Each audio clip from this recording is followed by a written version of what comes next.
Welcome.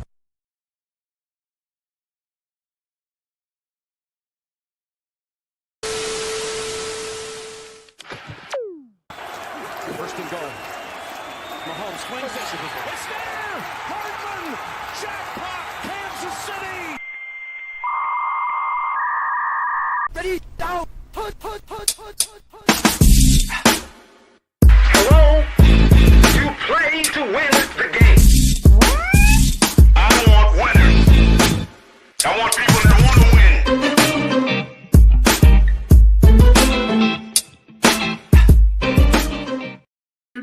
What's up, everybody? Happy Monday to you. It's your boy, Coach Lee. Welcome to the Playcall Sheet. We got my man, the Jiggity Jakester in the house tonight. What's happening, player? Not a whole lot. Had a day of vacation to get a bunch of errands done today, so I'm locked and loaded and ready. Oh, you was off today. Hell yeah, it was. It was great. You know, those surprise 3-day weekends, man. They just re-energize you. Yeah, they do. Well, hope you got a lot of stuff caught up on today, man. Got my taxes done. Hey, that's important. I dropped mine off Saturday. That's nice. Important. I can finally afford 5 guys in a couple weeks. Well, we got something. It ain't 5 guys, but it's something as good as 5 guys. And that's our Lil J's King Cake giveaway contest that is still going on. Oh, I thought it was over. No, sir. Still going on. And with that being said, let's check it out. Hi, STWF. It's your boy Chillwell. We're here with Mom Dukes, and we are here to try out the king cake. Okay, so let's see what it's like, man. Cut a piece. I don't know. And I've been told that this knife now has to stay in the box. Oh, really? Just silly ass rules. Hey, if it's a tradition, you stick to the tradition. We'll see. This is. I love Mama Renee. She's such a hoot. Oh. Hang on, I gotta get a piece. Okay, you cut me a piece. Oh. Well, Go ahead, try it. yeah.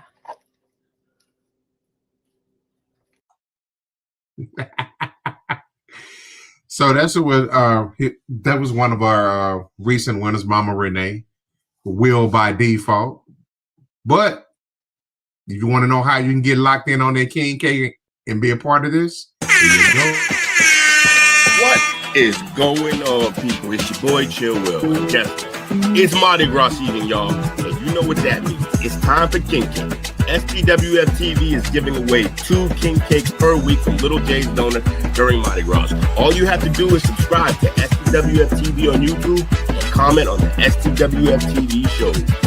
Comment the most and get put into a drawing. The names are randomly selected every week. That's right. Get a taste of Mardi Gras this year with Little J's King Cake, located in Harahan, Louisiana. Check them out on Facebook at Little J's Donuts or at littlejsdonut.org. We'll be seeing you. Yes, sir. Jake, have you had one of those before? I have not, but they look really good. And to be honest with you, a lot of people don't know this. Lil J's Donut Shop, they got a TikTok, and he is on all the time, and he brings you the laughs. But I've seen him make them before, and I'm like, I got to try me one of them. Cheap little plug for him, by the way. Hey, we got number love for Josh, man. Appreciate you. Them King Cakes Donuts, man. So, it's Monday night. We talk football. I saw this, and I immediately thought of you and Will, because this is y'all's former head coach. Well, how are you feeling about Hard Knocks this year with Coach Belichick? You know, I find it super neat and interesting because we never really had this type of thing with the college program. And I think with, the pedigree and everything that Bill Belichick has, seeing him even do something like a Hard Knocks is pretty cool too. So I'm excited for it, and I think it's going to bring a whole new outlook on, we're used to seeing what they do in the pros with the Hard Knocks, but now we get to see it from the college side. It's going to be a little change of pace and pretty cool, I think. I like the idea, and I agree with everything you just said, as far as it being a change of pace, first time ever. I'm pretty sure one of his teams has been through this process before in the past, all right? Maybe with the Patriots. Well, not so much the Patriots. I think they did, but it was like an early 2000s, closer to It's been a while. 2010 team that they did. Yeah, it's been years. Once they discovered that they cheated the one time, they're like, we got to keep these cameras out. I'm just playing. They never cheated. If another Patriots fan heard me say that, I'd be excommunicated from the groups. I like the idea of it because I think this out of necessity, if I'm not mistaken, they couldn't find any teams that were part of the criteria that they normally have in order to be on the Hard Knocks, and nobody wanted to participate in it. So they came up with this alternative. I think this could be the beginning of something pretty cool. We talked about, what was it, a couple of weeks ago, the Last Chance U? Yeah, I believe so, right? On Netflix, I think. Yeah. And we liked it. I liked it. Those that saw any one of the then there's like 3 or 4 seasons of Last Chance U. But this is gonna be pretty cool here to see it from a big school level. How much we'll see will to be determined. But especially with the NIL coming into play now too. What's up, Biggie Bobby? What's happening? Bobby out there slinging them chicken sandwiches. Go check him out. Yeah, but I like the idea of them coming in there, and from a recruiting standpoint, it's going to be big for him. Yeah, I really is going to have some insight as far as like how they help these guys get prepared for the next level. Being taught by one of the actually coached by one of the greatest coaches of all time. People say he is the greatest coach of all time, but definitely on the Mount Rushmore of coaches. Do you think this is going to give him a real big advantage from a recruitment standpoint?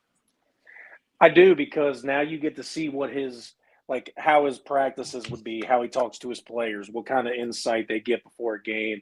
Like I said, because I don't think, Coach, I could be wrong. You can correct me if I am, but this is the first of its kind, right? We've never seen a college Hard Knocks, right? I believe this is the very first time.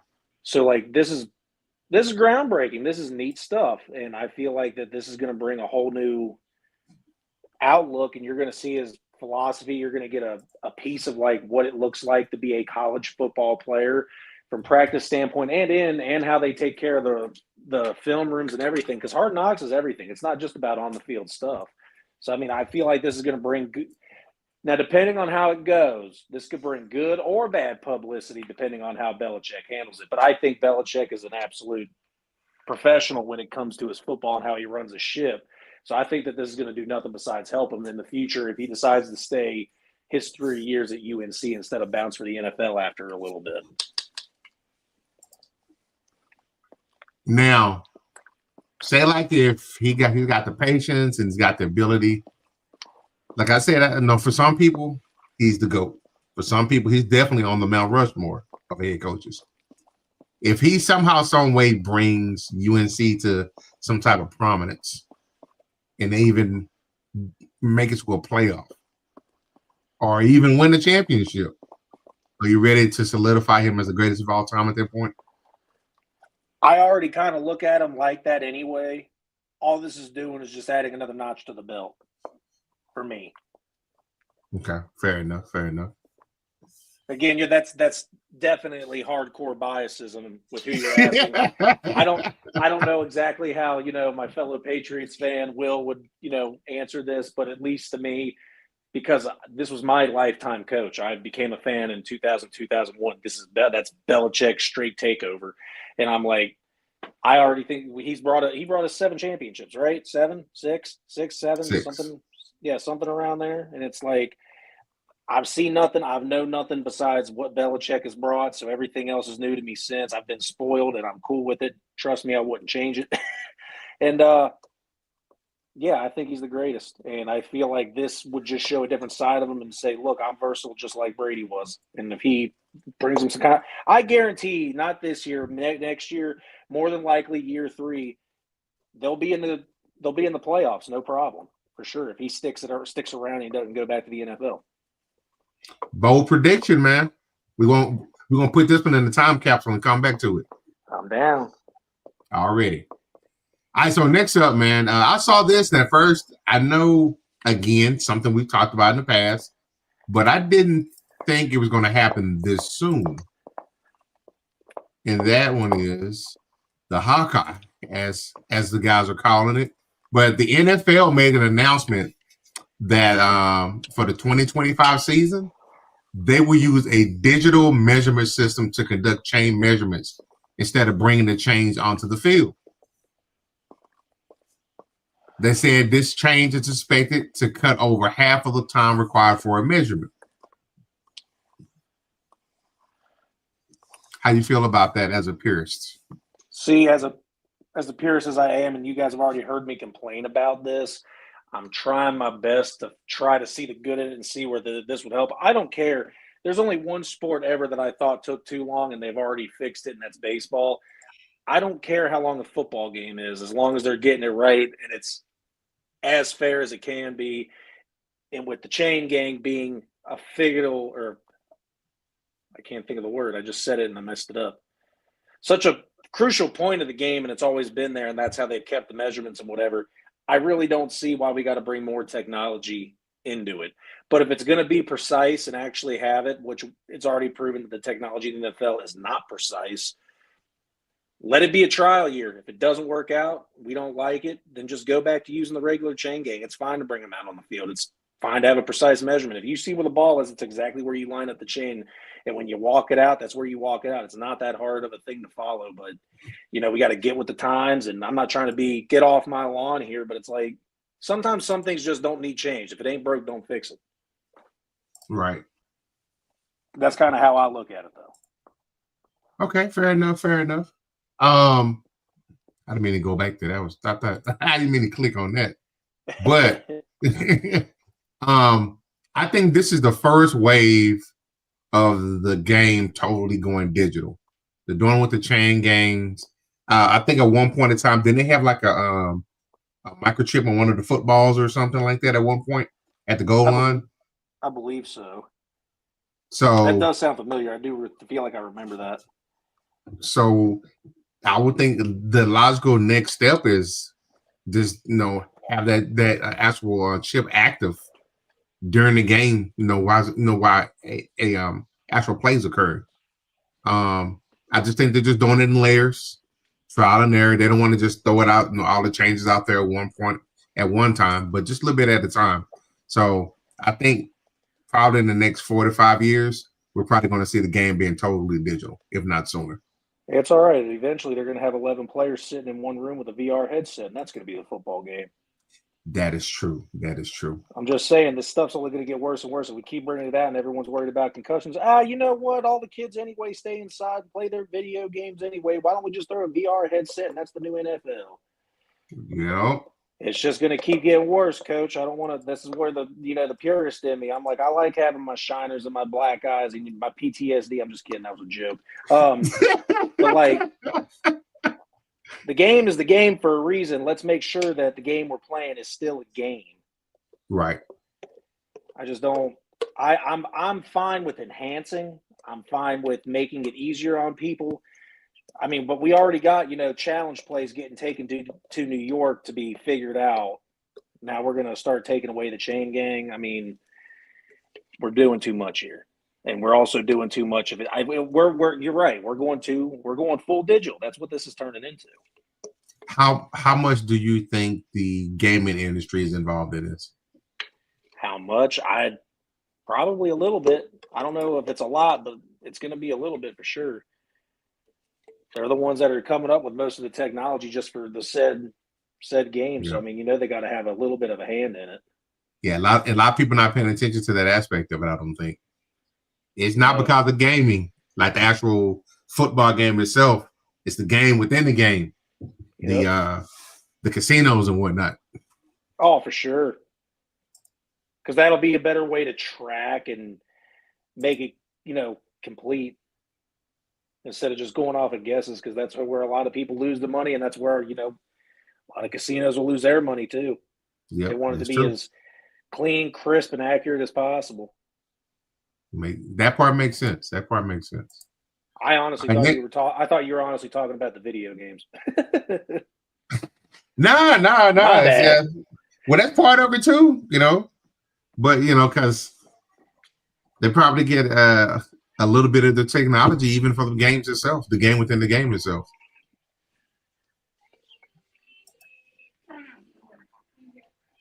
So I know they gave him an ultimatum. I think they gave him up until like the 10th of March or something like that. I know I think free agency starts on the 12th. So, but he made his announcement that he will be coming back. Two-part question. How much do you think he has left in the tank? And what do you think the biggest motivating factor was for him?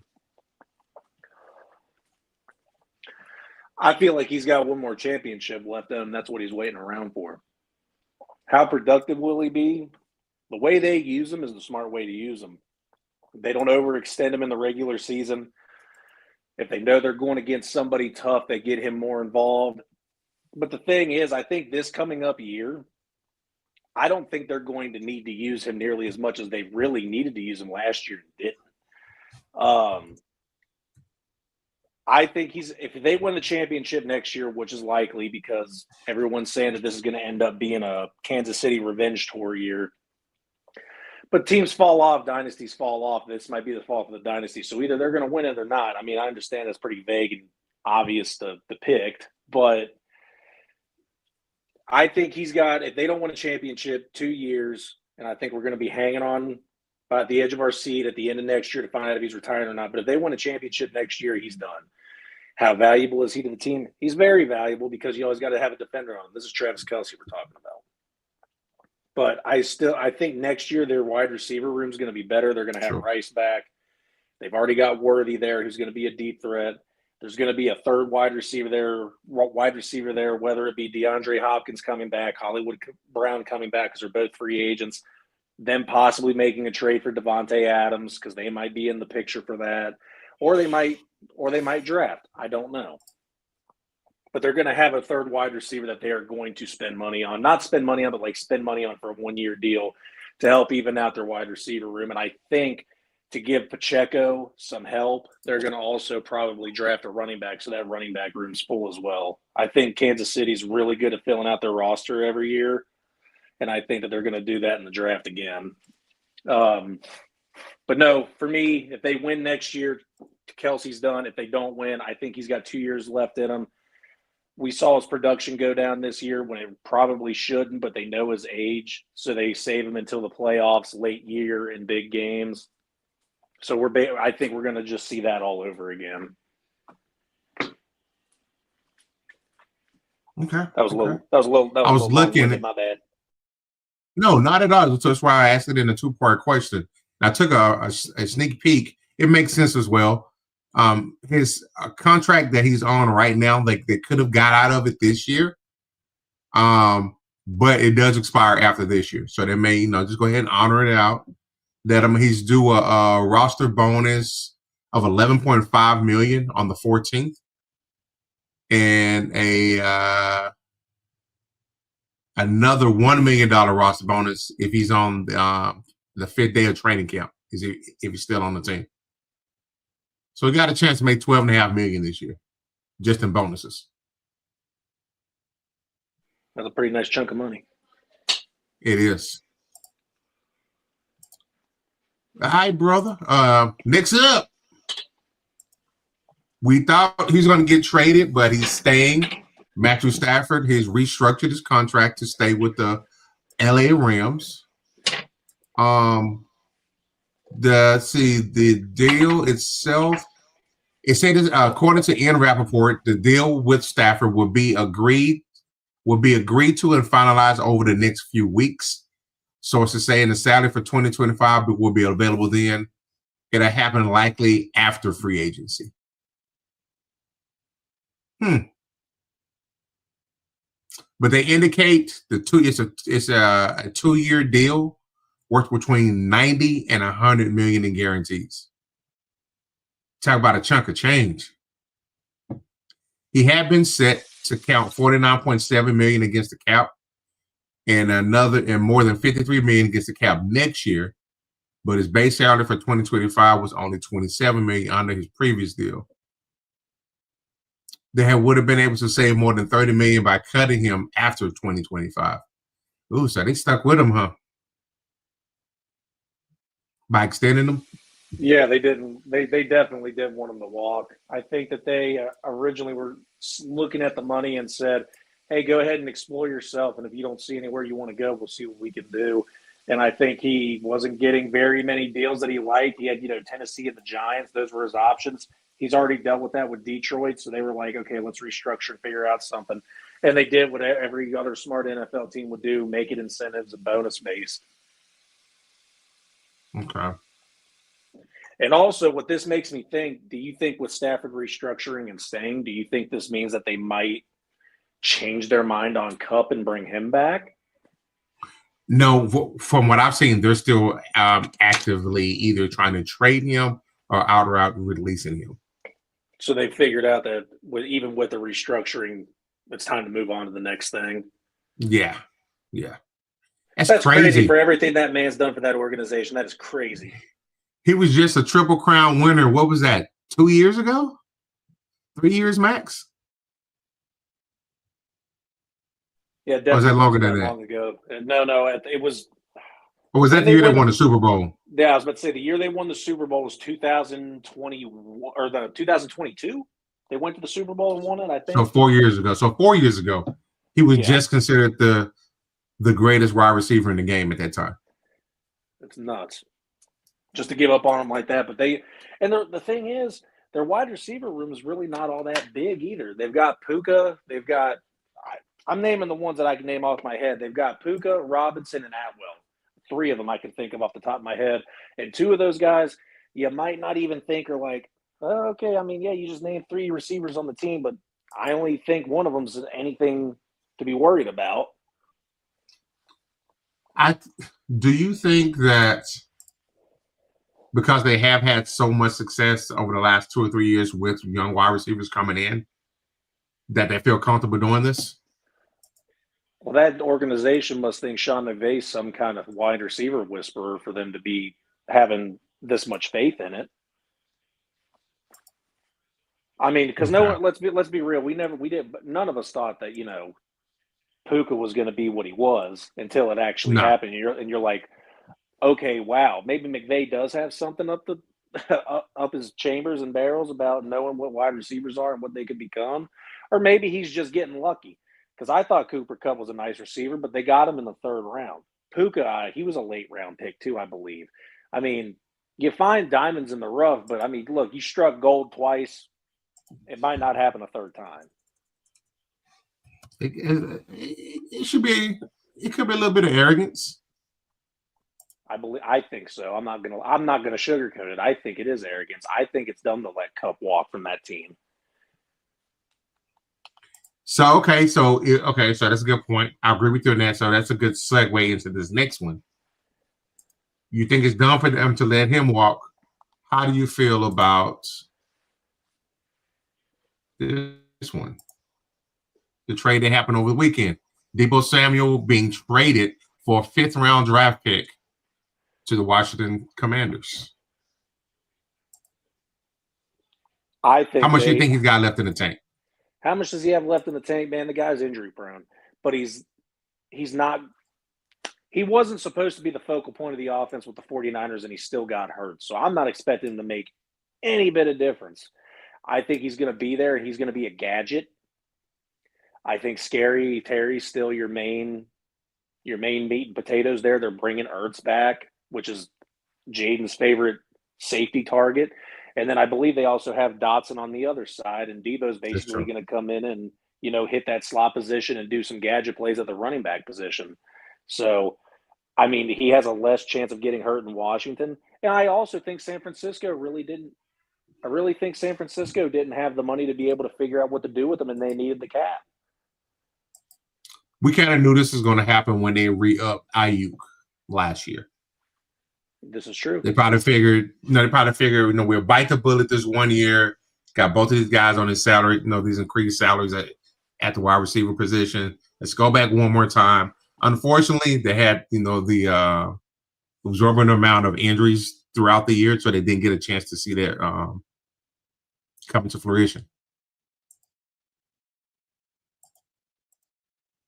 I think he's probably going to be more dangerous, like you mentioned, in the gadget plays, to be an extension of the running game, because their running game struggled at times. It was pretty inconsistent. The pass, when it was humming, but the running game being complementary like they needed to be, it just wasn't there. I agree. And also that the thing was, and this isn't a knock on Bryce Purdy, it's really not, but they needed all their pieces to be healthy and on the field for them to be productive. They needed Deebo on the field, they needed Ayuk on the field, they needed Kittle on the field, and they needed McCaffrey. When they had all their weapons on the field, that's when Brock Purdy looked the most, because they were most dangerous when they had everybody on that field. If you took any one of those guys out of the equation, it was a problem for him. That offense did not look the same when any one of those guys were off the field. It was night and day. So I'm interested to see what that offense is now going to look like with an already fragile piece of glass in McCaffrey. Kittle actually stayed healthy for most of the year last year. That was impressive. And I think Ayuk, he had a season-ending injury, did he not? He did. Early in the season. Yeah, so that was another issue that I see for this team, or for the 49ers at least having. But I think Deebo's not going to be called upon as much here. I think we both assessed that right. I think he's going to be in for the gadget plays mainly. And also, if you do have Deebo Samuel on the field, imagine what that's going to do for, Scary Terry. It's going to open him up a lot more too. And this is also going to open up the middle of the field for Ertz more too. When you bring more weapons into your system for a young quarterback, you're really assisting and helping them. So this means literally all the Commanders have to do is focus on defense and get a running back in the draft, and that team's going to be dangerous. I forgot they got Ricky Purcell there. I was about to say that. That's the kid from Florida, right? Correct. Also, I don't know if you heard about this. The 49ers aren't done. They're apparently shopping Ayuk too. I just saw that. Who's coming off a torn ACL and MCL himself. So they just re-upped him. So it sucks seeing players get traded like that. But me not being a 49er fan and watching them, this is their way of admitting that, kudos to them. They can admit they got mistakes and cut ties and try to regroup from there versus, my favorite team that just sits on me. Won't make those hard decisions. So, I don't know how much pressure is going to put on them. And we knew this was going to happen also, because not only, because of them having to re-up, but you got to pay your quarterback. I think this is his contract year for him, if I'm not mistaken. From Rob? So, yeah. So are you going to pay him probably $49-50 million, which is the going rate for a starting quarterback? It is. They also might be able to go off a performance. If they trust him enough, they might be able to go off a performance and get him like a mid-range type quarterback deal. Right. But that's still with a bunch of bonuses. You're not wrong though, Coach. That mid-tier quarterback thing's probably about 50-60 though. And you just mentioned how pedestrian he look at times without all his weapons out there. Yeah, when he doesn't have everybody, he looks very bright-eyed and bushy-tailed out there, and kind of deer in the headlights at most points, especially when it comes down to crunch time. He's very robotic, and when he has everybody on the field, he gets very systematic. It's hard to read him because he is kind of like a robot out there. He knows the plays, he knows who it's supposed to go to and who the second read is. If you take one of these pieces out there, that's when he's really got to rely on himself. That's when you got to rely on Brock Purdy to make these plays, and he just ain't one of them guys. No, he's not. And some of my 49er fan friends were arguing me down about that.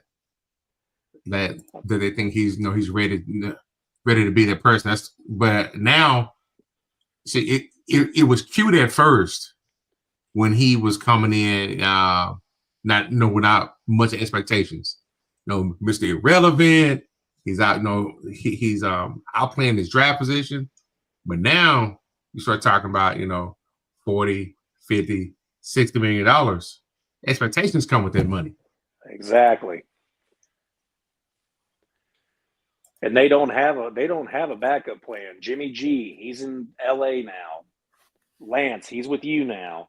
I mean, they don't. I don't even know who their backup is right now. If I'm being 100% honest with you, I don't know who it is. Who was it last year? And also, just to throw it out there, didn't Brock Purdy just have surgery on his throwing elbow too? And doesn't that have cause for concern? I think so.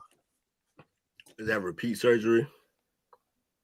Or is it the same one from when he hurt it in the playoffs? I believe it's the playoffs one. Hey, Will, do you know who the 49ers backup quarterback was last year? Joshua Dobbs and Brandon Allen. Yeah, Dobbs. They went out and got Dobbs. That's right.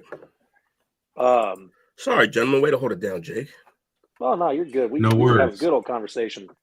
Apparently, it's pointless to have alarms on your phone, so there's that. Sorry, fellas. How we doing today? We're good, man. We just talked about so far. We can get back to this again. Where'd it go? I don't know. I'm being No, honest, no, I'm no, horrible. no, no. I remember about talking about stuff, so I don't even know what we talked about. I got all these freaking tabs open. Cooking up. Oh, you go. Okay, so we talked about the Mardi Gras giveaway. They We still talked did that? about, They still doing it? No, it's over, right? Nah, I think this is last week of it. Oh, shit. Either this last week or next week to last week. Well, then shout out to what you would call it? Both Chris Vick, and who else was help? Oh, P Dollar. Chris Vick and P Dollar went crazy for us on the pop-up show. They were the only ones there consistently, and they talked through the whole show on a pop-up show. They're not even playing, so their names had to go in the hat. Pop-up show that started at 10:30. A nightmare. Worse than me being late for this. We was just sitting there chilling. It was all Jake's. I think the original show was supposed to go off at like 9:45, 9:50. Yeah. And we ain't popped till like 10:30. And then we stayed on for a whole 2 hours. Yeah, we was up till like 1 something on the pod. Crazy. It was insane. But yeah, no, and also, hey, Coach, so they just drafted Ricky Pearsall, and then they signed Juwan Jennings to like a 2 or 3 year deal too, and they had just That's signed right. He flashed this year. I forgot about that, Jennings. Yeah. Wide out number 1 for them this year. And then he goes away. Oh yeah, it's been that quick. But yeah. Oh, cool. Yeah, right. He was wide out 1 all year, Jennings, man. He was cooking. Yes. So the minute, like I said it last year, the minute Jennings started cooking, I was like, oh, Deebo's gone. Because for what? And then Ricky came back in like midway through the season and he started balling. I was like, oh yeah. Deebo's long gone. And then again, you popped on right after I said this. I'm sure you've already seen it. It was news to Coach, thankfully, so someone didn't know it. They're also now currently shopping Ayuk. I didn't hear that. That's crazy. Yeah, no, they are currently shopping and looking for trade destinations for him. And I mean, he's coming off an injury. He waited out, held out, didn't do any conditioning, no preseason anything, no preseason games, which I know doesn't really matter. But at the same time, it's conditioning for the body. And he got hurt and got that ACL injury very early in the season. So you just paid him all that money. It's going to be hard to move him because that's a massive contract that he's coming off injury. People aren't going to be wanting to take that dive for him. Talk is Lance may go to Indy. Why they're gonna just like have them compete and both be guys who can't throw? Well, all Indy wants really is they want competition in their quarterback room, but you need to at least make it someone that's fun to compete with, like a Joe Milton or something. Yeah, or draft the right guy. But yeah, it's rough. Richardson's not panning out on the level that they expected. So I don't know if it's all him, but it definitely is partly him. So yeah. Is Richardson going into year 3 now? He is. That's crazy. It feels like he was just drafted yesterday. That's nuts. He was. It's crazy. Well, I mean, in terms of games that we've seen him play, it's still only been about a season. Because if that. Right. He missed most of his first season. I think he only played like 4 games. And then he missed some of last season too. So I think he's he's close to like just the 16 games so far. That's nuts. It's within 2 in either direction of I think 16 games. I'm pretty sure. So I do see one contender that's sticking out the most to land Ayuk though, and it's the Broncos. okay. If I wanted to make a guess, and the only reason is if you can't get a decent running back for your rookie quarterback, which is something that a rookie quarterback always needs, is a decent run game to rely on. You get him the weapons, and I think Ayuk would probably be very helpful for him, for Sutton. And they can find a running back in the draft, or if there's a veteran running back available, you can pick him up in free agency for a year. Why not? I don't remember the last time I could say that there's like 4 or 5 legitimate running backs in the draft this year. There are. Me and you looked at that last night, I believe. Yeah, and there were. So they got. I believe is Love from Michigan coming out? Donovan Mitchell. Huh? Donovan Mitchell from Michigan. You said Michigan. Isn't it Love? Is his last name Love? No, it's Donovan Mitchell, number 7. He's the one who's nice over there. I thought they had a running back named Love that was balling. They probably do, because I think Donovan Mitchell had an off year. I'll look at the roster really quick though, if you would like me to. But yeah, you got Hampton out of UNC. Yes. You got Jonte out of Boise. You got both of your running backs, Henderson and Judkins. Few little guys in the draft who hit the 4.3 number, they're gonna go. That guy from Virginia Tech was looking nice. Yeah, he's gonna go. I think he raised his stock going to the combine. So you got that. What else we got? I send you way too much stuff. Here it is. Yeah. You've got Tutton from Virginia Tech. Jaden Blue came out that ran under a 4.4. Tiny though. Rashard Smith from SMU. Your guy Montrell Johnson Jr. from Florida. Trevor Etienne's in this draft. Giddens. Etienne, that's the other one I was really thinking about. Yeah. Etienne and Giddens. Yeah, so there's like actually a lot of pretty quality backs in this draft. Jarquez Hunter from Auburn, and then Donovan Mitchell from Michigan. It's like the first year that the running back pool is more wealthy than the wide receiver room. It's crazy. Yeah. So yeah, I mean, look, there's gonna be some backs out there, and you're not gonna have to go and get them early. The only one going early is probably gonna be Jonte. I actually could foresee Hampton coming off the board second. And the thing about Jonte, which was kind of nuts, is that when we were looking at the 40 times, he wasn't even in the top 10. I understand the 40 times not make or break for a running back, but it's nice to have some speed. Yeah, it's nice to have it. But like we've seen in the past, it's far greater to have like the vision and the balance to stay on your feet. Yeah, but yet again, two other running backs that we're not even talking about, when we did already talk about them, they weren't in the top 10 in the 40 either, but they both raised their stock at the draft because of verticals, broad jumps, and everything, and that was Cam Scattaboo and Judkins. They both raised their draft stock this weekend. Absolutely. And I did already tell Coach before you hopped on, I was like, hey, even though I'd hate it as a hater, I do see Judkins going second round to the Cowboys instead of them wasting their first round on Jonte. Get a real need in your first round pick, and then you know that there's going to be other running backs available like Judkins in that second round pick that you're going to end up getting. Yeah, Judkins should be around. Hampton might still be around. When we did a mock, Hampton was still there. So this is true. Yeah. All I know is I'm getting hyped for the draft. The closer it gets, the more excited I'm getting. Yeah, I as well. It is, it's our favorite time of the year. It is draft season. It's time to be excited. Picks are coming in. The combine's over with. Pro days are around the corner. Free agency's here too. That's all part of draft week too. It's fun, man. Fun. Can't wait.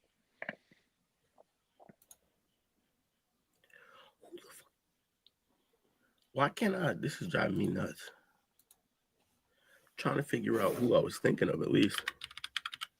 Real quick, until Coach comes back, one of the other topics that we were talking about, it was a 2-part question. It was about Travis Kelce coming back. He said how useful do you think he's going to be next year? And also, how much longer does he have? Do you think this is it, or do you think he still plays 2 years? And then how important is he going to be to the offense next year, I think, is about what he said. Oh, wait, who? Travis Kelce. Yeah, Kelsey's been, I mean, he's just literally going to be a chain mover next year, and that's it. You're going to have to go out and get another tight end. You don't like Bell? Bell from... No, Kansas City's got like 2 tight ends behind Travis Kelce that are a huge part of that offense. I think it's Bell, and I forgot what the other guy's name is. Well, find it. I know the main one's Watson. All right. What was it? List him as a receiver, though, even though they put him in that spot all the time. I'm sorry. It was Noah Gray, not Bell. Gray. That's who it is. And Noah Gray is pretty important. And they did just pay him recently, too, I believe.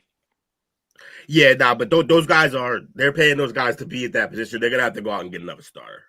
And I was talking to Coach about what I thought their wide receiver room was going to look like next year. I said they're going to have Rice back. They're obviously going to have Worthy there, and they're going to need a third. And I said they could be a suitable landing spot for Devontae Adams. They could bring back Hollywood Brown or DeAndre Hopkins, since they're both more than likely gone. Or they could go and draft another wide receiver. I'm like, so Travis Kelce's still not going to be there as a focal point of the offense. Coach, can you re-say the question that you asked me about Travis Kelce? I think I effed it up. How much time do you think he has left? And what do you think the deciding factor was for him to come back? Losing was the deciding factor, and he got next year, and that's it. He'll be on a farewell tour next year.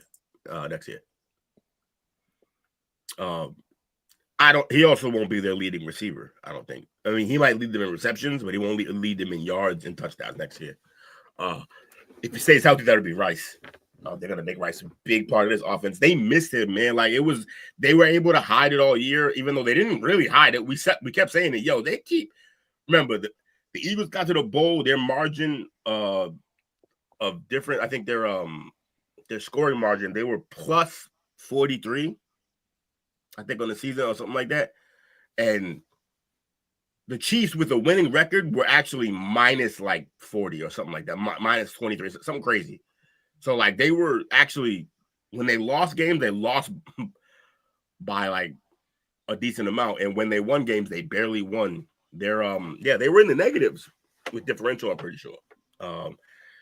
So they can't do that. Again, they're not going to be able – I was saying it all year. I was like, yo, how far can you push just barely winning games? I'm like, you can push it because you got Mahomes probably deep into the playoffs. Now, little did I know, he pushed it all the way to the bowl. And then it really showed they didn't have the guys, man. They didn't have enough. They had nobody to move. All they need, like, people say I'm crazy when I was like, yo, if they just had a fully healthy Rice, that's a whole different bowl. And people are like, one guy's not going to change that ass whoop. And I'm like, actually, it would. Because he's a chain mover. They get first downs when he's on the field. And everything that he does opens back up for Kelce. I think Rice the year before hid that Kelce was already on a big drop-off. I think he hit it because you couldn't double Kelce really. And if you did, Rice would kill you. So, they really missed Rice when it mattered. They tried to go. Everyone was like, oh, they got DeAndre. They got Hollywood. All right, well, those two guys are like a year away from us being like, yo, them motherfuckers is washed. So, like, you had Hopkins, a pair of the best hands we've ever seen in the sport, dropping big plays in the bowl. Like, oh, okay. So let me find out you play your biggest game ever, and suddenly you not Nuke no more, huh? Fascinating. Hollywood can't create space, even though he's one of the fastest guys in the league. That team desperately needed Rice. Now, I will say, like I said, if Rice is out there, everybody else on that field is going to play better because their matchup drops by one. You're not getting doubled. You're not facing the best corner. All that's going to be for Rice. So, yeah, I think they're going to wait for Rice to get back. I do think you're right, Jake. I do think they need to go out and get another body, though. And yes, they may draft a receiver, but they won't be drafting a guy to go out and get minutes next year. That guy that third guy that they're going to need to get for next season. Bond. I'm just kidding. No, I mean, look, it might be, but at the end of the day, it's going to have to be – they're going to have to go out and get, like, a vet. And I don't mean, like, a vet who can still play. So, like, when you said Devontae Adams, I was like, oh, okay, yeah, that's basically what they need. And they're not scared to take on that contract either. Nah, I don't think. I mean, I think they have a little bit of room. You talking about Washington? Yeah. Who has a little bit of room? Oh, Kansas City. They should have a little room. Yeah, it's not crazy amount of money, but they should have enough. And they obviously got to have something for the Jets to be happy with to make that trade through too as well. For Devontae? Yeah. Yeah, not too much. I mean, yeah, but also fucking, I don't know, like, if you don't want to be there and they only brought him there to be with Aaron and Aaron's going to be gone, it's probably just Aaron's going to be a giant. You say Aaron's going to be a giant? Heck yeah, that's exactly where he's ending up. If Devontae goes there, I fear for the league on what Neighbors will turn into, because he's going to get him an already great route runner. He's going to get him on his shit. Oh no, I didn't. No. I wasn't talking about Devontae Adams. I was talking about Rodgers. I say Rodgers is going to be a giant. No. I know, but like, if he goes there, I feel like Devontae will follow him. Yeah, that'll be a natural move. Same city. Fair enough. Yeah. If the team is good enough or like has like enough potential, where Aaron goes, Devontae gonna follow him, or maybe not, because they both looking like they're on the back end. Definitely more Aaron than him, but yeah, we'll see what happens. Devontae should go to the Chiefs if he's smart. Go get you. It'd work. Yeah, it'd be perfect for him. And if he went there, man, I'm not gonna lie, he's a great player. He's not the number one if he goes there. Rice is. That's still Rice's squad in terms of receiving, which means Devontae gonna be eating out number twos, cooking. And that's not fun for anybody. And that's a real like chief ass move. So yeah, and that's the thing too, is that apparently from what I was watching is that there were a lot of teams this year that weren't even sending their offensive scouts to the combine. They literally just sent their defensive scouts. There's a lot of teams out there that are solely focused on offensive free agency, and they're going to plug in their holes on defense and in the draft. Bobby says if Adams goes to the Giants, I feel like Malik will become more frustrated than what he already is currently. That's impossible. His quarterback was Danny Dimes last year. He can never be as frustrated as he just was. Like, there's just no way. Because, like I said, if Adams goes there, so in my scenario, the only way Adams goes there is if Aaron goes there. Then he has like a real quarterback throwing to him. Nah, man, there's no level of frustration worse than Danny Dimes as your quarterback. Ask Mike; he's in here right now.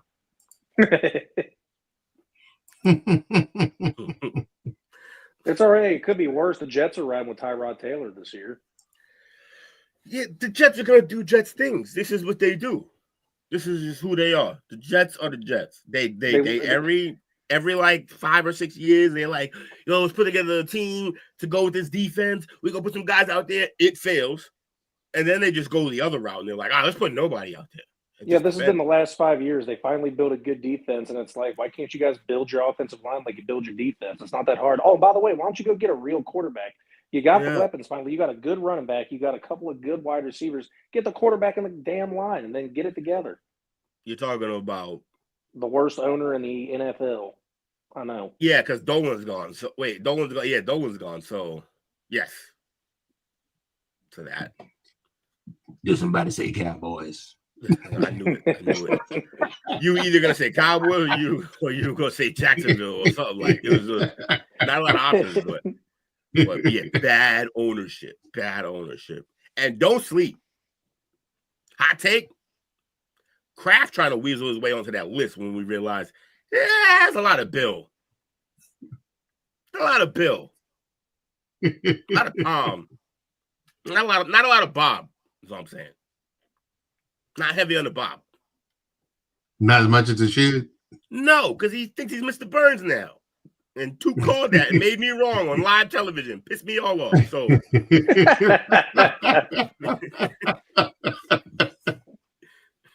yeah, motherfucker trying to turn into Mr. Burns, man. I'm not feeling that at all. Smithers ass.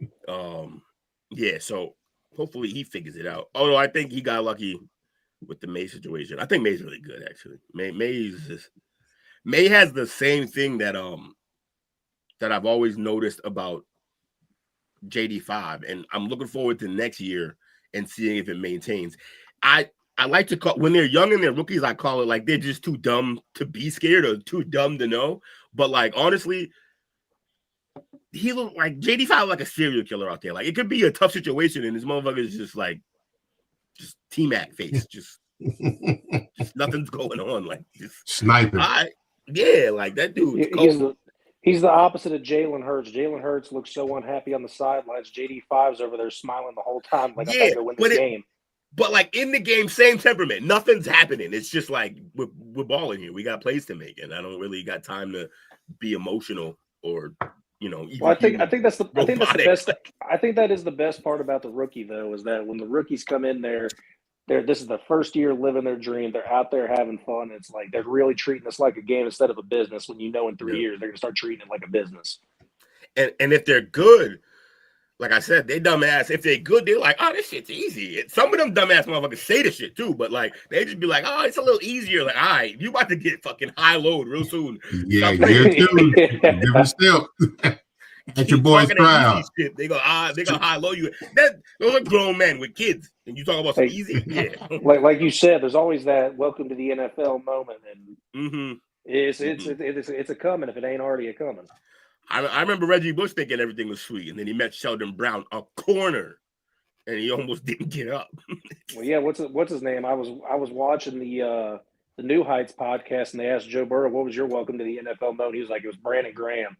He took the wind right out of my soul. I was on the ground for a good minute and finally got back up. I'm like, he's being nice because his real fucking moment is his left tackle pushing the guy into ruining the whole season. Yeah, tearing his whole knee up. Welcome to the league. He fucking tackles trash. Which happened on the command. Yeah, that happened on the Commanders Field, right? Yeah, Commanders Field, the land of the knee taken. Bobby, no knee safe in Washington. Did y'all see how bad the combine Will Howard had? Sheesh. But we know what that means. Drafted in the first round and second overall, pick the Cleveland Browns select quarterback Will Howard. The thing was, I saw people making excuses saying he's not throwing to the receivers that he's used to. This is the combine, this, that. I'm like, no, we dealt with this through the regular season. He overthrows or underthrows receivers a lot, and it was going to show in the combine when there's no pressure, no game on the line. He was completely dialed in and focused in the playoffs. The high's over with. The I don't know, the honeymoon phase is over. He's want to hear my glass half full take on that? What you got? So we always said that during the season, like during the regular season, like, yeah, he'd just be like, he'd keep play, but he got the size, but he'd be missing long, he'd be missing short, like, and then, but when the heat was on, when it really mattered, he balled. Any fucking like offensive minded coordinator or coach is gonna look at him and be like, nah, I can fix that. The little accuracy, deep and short, and I can fix that. What you can't teach is turning on that clutch when it matters. You can't teach that. And he seems like he got it. He gonna fall. Scary. He gonna fall, but like somebody's still gonna draft his ass. I told you where I thought he might end up. Oh, yeah, I forgot what you said. He might be a Raider because that's where Chip Kelly's at. That is a super Raiders ass move. I don't know. I'm a little worried now if the Raiders are still the Raiders because it's Tom there now. And it appears they're just like, hey, Tom, you were the greatest player to ever play this game. We're kind of just going to listen to you. I think it's funny that he became an owner when clearly he wants to be a GM. But I guess, I don't know, big ballers do big things. But, like, I don't know why he took an ownership job. He should just be a GM. Maybe with the ownership job, he could just do all this GM ass shit and not have to take the hit when they fucking suck. I don't know, but yeah, he clearly wants to be a GM. And the clock on how long it'll be where he's not both co-owner and GM is that's a running clock. It's coming. Yeah, and I wonder if he does do that, how much the Brady rules change because he's operating under this new rule system because we've never had a motherfucker who's been a coach. I mean, or been with a league also just decided they wanted to announce games for Fox. Like, it's the audacity of this motherfucker to be great in yet another field and just do what he wants. The audacity. So I know y'all was hoping to get this next guy, but it looked like that may not happen. T. Higgins. Why you say that? They're giving him the franchise tag again. Yeah, he's pissed. I would be too, because that takes away his ability to negotiate with other teams. That's why they did that shit.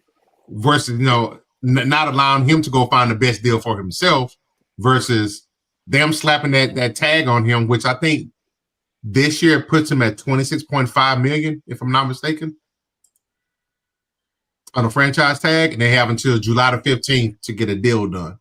Yeah. But anything can happen during the time frame. All the free agency money is going to be gone at that point. Right. But trades won't be off the table, though. No, so one of two things can come from this, though.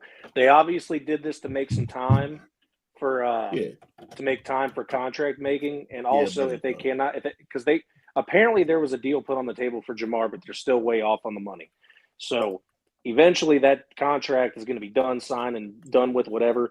But if they can't figure out what they're doing with T before June or July, whatever it ends up being, they're also going to try to trade him probably before even preseason starts. So the idea of getting him is not completely off the table, but right now with that franchise tag at $26.5 million for a year, he's in top 10 pay scale for next year in wide receivers. He's getting paid one money. So this is technically not looking good for the Bengals because they're going to have to pay a number one wide receiver in Jamar Chase for the next 4 years and get him a contract.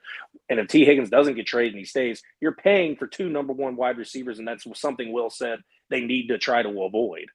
That was literally the opposite of the plan. But to do it for 1 year, that's doable. They can do it for 1 year. In which case, if they use it on him for a third season, he's gonna lose his mind. Yes, but I don't think the plan is to just tag him this year and have him play on the tag. This was just to give them more time because they're trying to restructure Burrow's contract.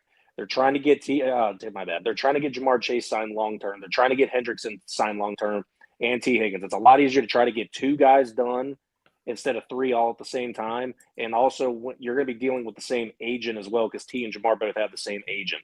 So hopefully, but they're also not close on two of them right now. So that's like. No, I don't even think that they've started talks with Hendrickson. I think that they're really trying to get Jamar done, locked down, and finished. And then once they get him done, locked down, and finished, they're going to try to restructure Burrow so they can get Hendrickson. And then by summertime, hopefully have Higgins figured out. And if they don't, they're probably going to trade him. No, they definitely did it to extend their time. However, they may just be avoiding like the inevitable, pushing off the inevitable because, like, if they're not even necessarily close yet with Chase, they're nowhere near close with T. Higgins. They're even further with Higgins. Well, they might not have even started. That's the thing. As I'm saying, like, I mean, no. They've started with Higgins back and forth. It's just they don't like any of those numbers, so they had to tag them. Yeah. Which, again, I try to tell people it's very easy to hear a guy say, "Oh, I want to be here," and then his agent says, "This is what you're giving up by taking a pay cut," and he goes, "Oh, I don't want to be here that bad. That's crazy." Yep. But I don't want to be anywhere that bad. But at the end of the day, you need to, and this isn't me trying to, glaze Burrow or anything. At the end of the day, you need to keep your quarterback happy. And Obviously.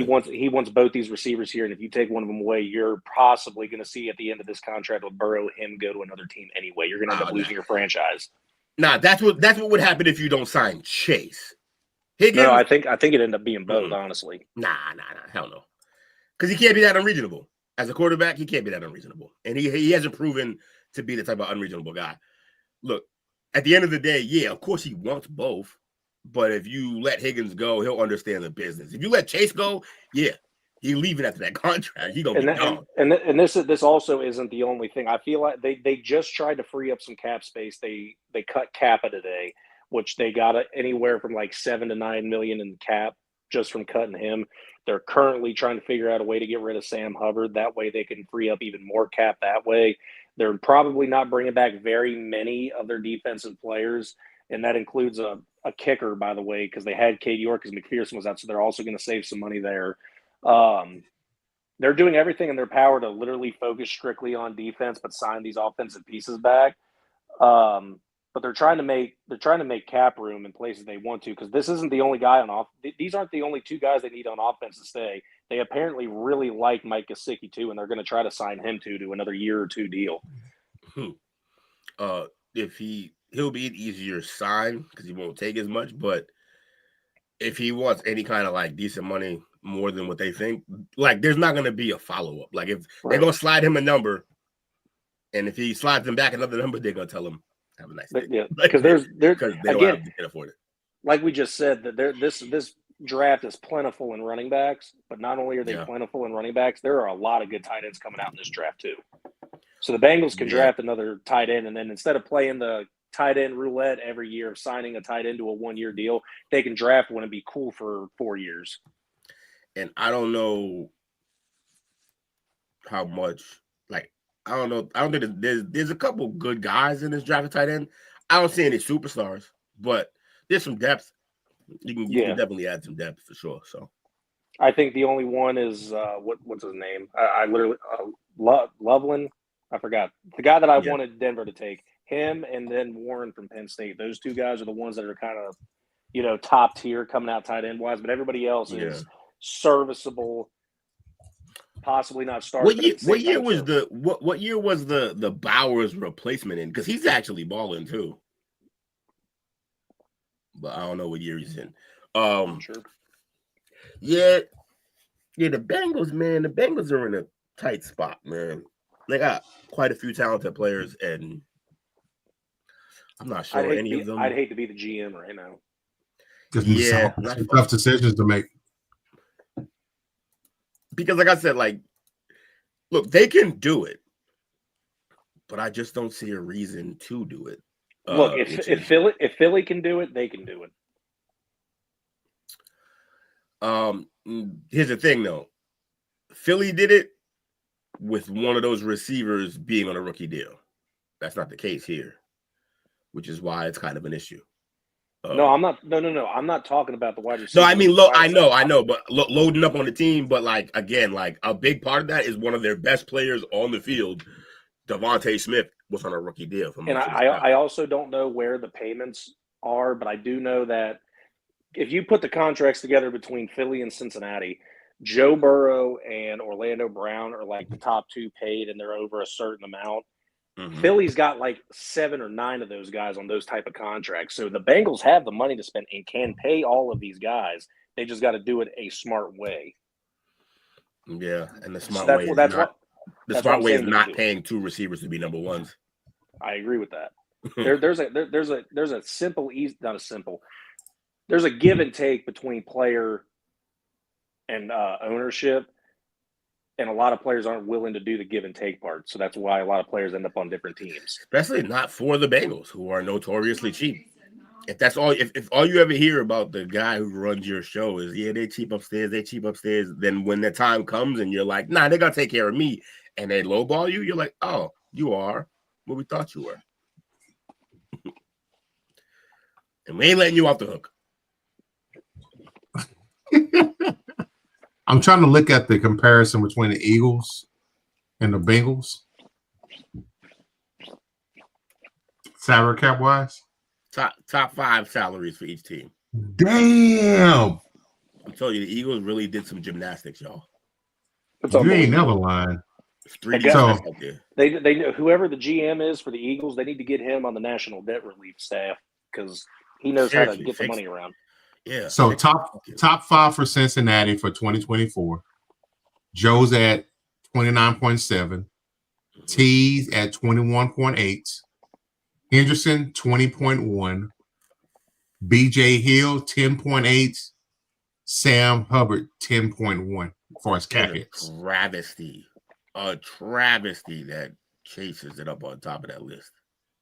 He's the best. Still on his rookie deal. Now, looking at the 2024 Top 5 for the Eagles. Yeah. Lane Johnson, 15.8. See, they kept it low for everybody. Jalen Hurts, 13.5. Their first one was lower than like the 5th on the Bengals. Like AJ, 11.8. So Jake, in this comparison, not only is Devontae Smith on a rookie deal for all of this time, AJ Brown is on an extremely friendly deal for what he does on the field. And that is not going to happen for the Bengals. So yeah, it's a much different situation. His money done kick in until he's got 40 years at the end of his contract. So for AJ, yeah. No wonder he wants to come to the Patriots. He's like, yo, y'all I'm being lowballed right now. And then the last couple of years, my shit can be voided. So I want numbers so that when I do have to move on, I get signed to big money again. Yeah, I don't blame him now. Shit. That's how they do it. They give them the bigger signing bonuses in avoidable years toward the end, so that those contract hits or you can get up out of they can either at that point in time they've either paid for them up front, with the signing bonuses, and like Will said, they at a certain point they pull them up out of there, and there's not much of a big loss for them. Right, smart, and Bengals have some space, but I don't know that they're doing the gymnastics like that with the checkbook. It's a different breed with it's Cincinnati. Damn. There's no smarts here. There's no smarts. Definitely not in that GM room, it feels like. Wow. Yeah. Also, like, was Higgins in the league a year before, Chase? I thought he came in after. I don't know how he's already up for a contract before. If 4-year contract and Chase got a 5-year, automatically guaranteed. Well, I mean, like when they came in the league. See, Higgins came out in 2020, round 2. Oh, so yeah, and then Chase is 21, correct?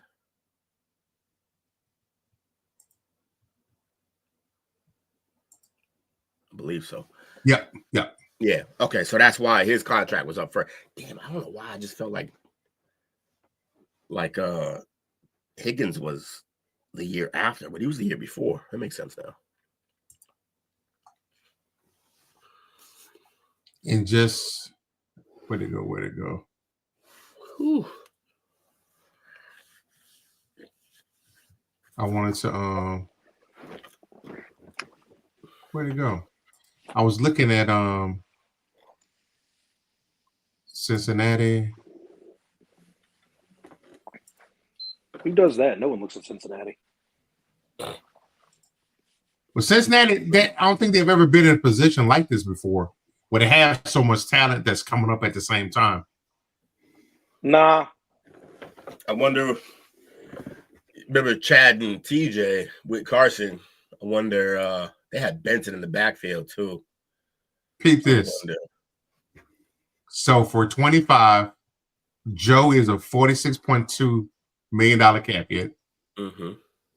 Again, T 26.1, Jamar 21.8, Trey 18.6, and Orlando Brown Jr. 15.03. On the flip side, Jalen Hurts is number 1 for Philly at 21.8.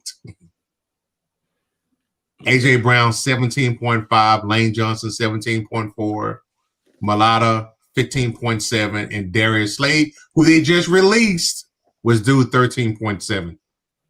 Unbelievable, man. I don't know how does anyone do that? Like, this GM is a mad scientist. Yeah, he figured it out.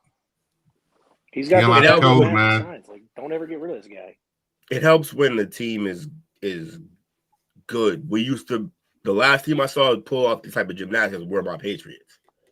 And that's because we were so good, people wanted to be here. And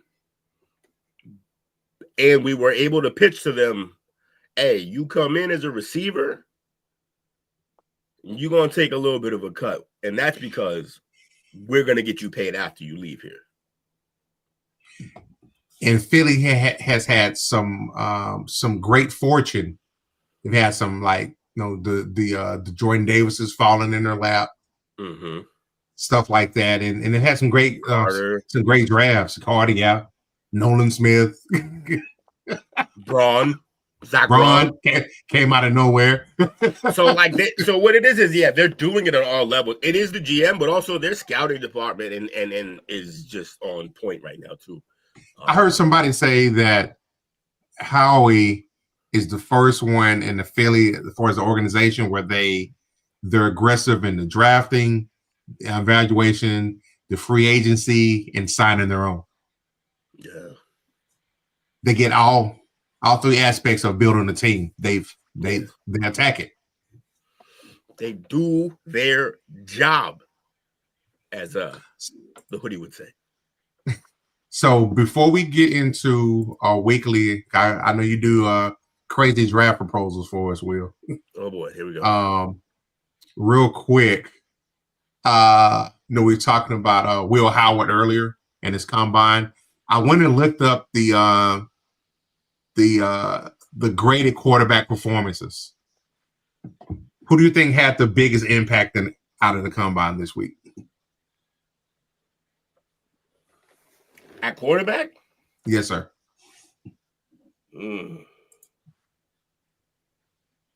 Was it your guy that you think is going to be your backup? Nope. Was it work? Nope. Jackson Dart from Ole Miss. Let's go! Darty! 6'2", 223. He got a grade of an A. Ooh. He helped himself the most this weekend. That's the Jets' future starting quarterback right there. Probably. He came into the NFL Combine with expected cool confidence and letting the ball rip during passing drills. He showed off his deep ball laser from his strong frame while also delivering good accuracy on shorter routes. He didn't run a 40, but his athletic upside could be seen in his frame and mechanics. He still has a fighting shot to sneak into the first round with a dazzling pro day in Oxford. At worst, they say he's going to be a second rounder. At worst now. That's what a solid season in the SEC followed by a good combine to do for you. Hey, you know I'm hyped. I'm a huge fan of this kid, and I want to see him start somewhere. Unfortunately, it'll probably be the Jets. He used to be at Ohio State, right? Do what? Was he ever? No, I don't believe so. Nah, Jake would have been fucking. No. He would have had a fan page made up if he was. Probably. No, I think he was either Ole Miss fooling through or he was somewhere and transferred. Let me see if I can find it. But I think he was Ole Miss fooling through.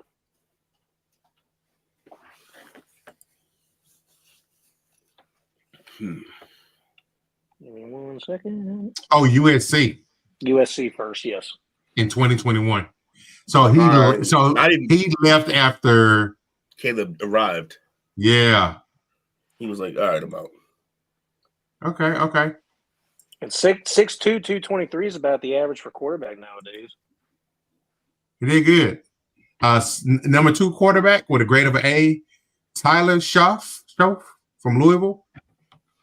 6'3", 218. I mean, Kyle McCord, Syracuse, 6'3", 218. Jake's He got an A as well. Dang, way to go, McCourty. This one surprised me because I heard he had some hiccups.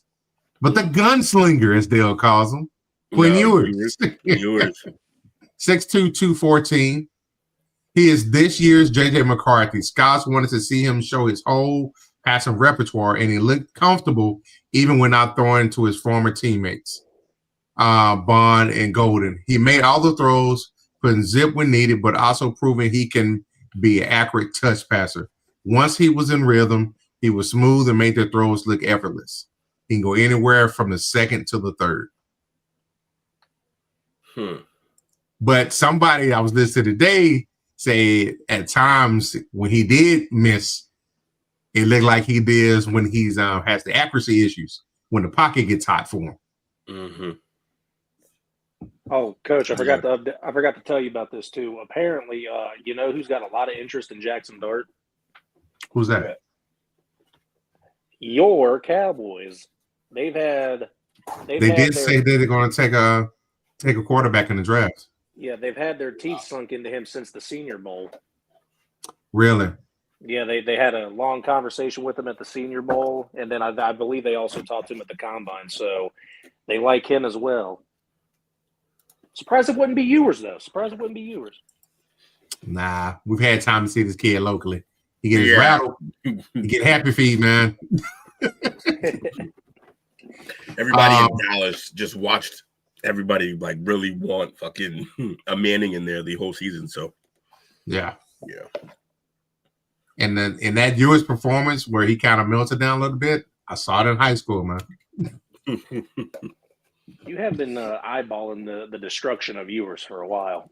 Yeah, it started with my Panthers, man. They handed it to him then. And then he got it from my Buckeyes. Yep.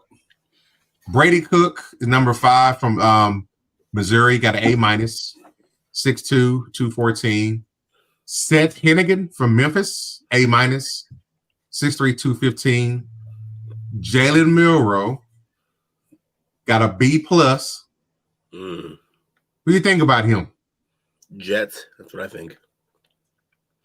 I like Jalen Milroe. Like I said, we just watched a guy who I believe, in my opinion, didn't look as good win a Super Bowl. I think Milroe was at least as good as him. Only thing that concerned me about Milroe, man, in the game I cannot get off my mind is when they went up to Norman and played Oklahoma. Yeah. You know. Number 8, Will Howard got a B. Raleigh Leonard got a B from Notre Dame. I was hoping Riley killed the combine. They say he was right up there with Will Howard. He looked confident and loose, building on his college leadership skills and keeping his cool in the toughest of situations. The physical limitations were seen in many of his throws, but he still has ideal backup makeup for like a 49ers like scheme. I can see that. Yeah, he don't got a cannon like they would hope for. Max Brosmer from Minnesota got a B-.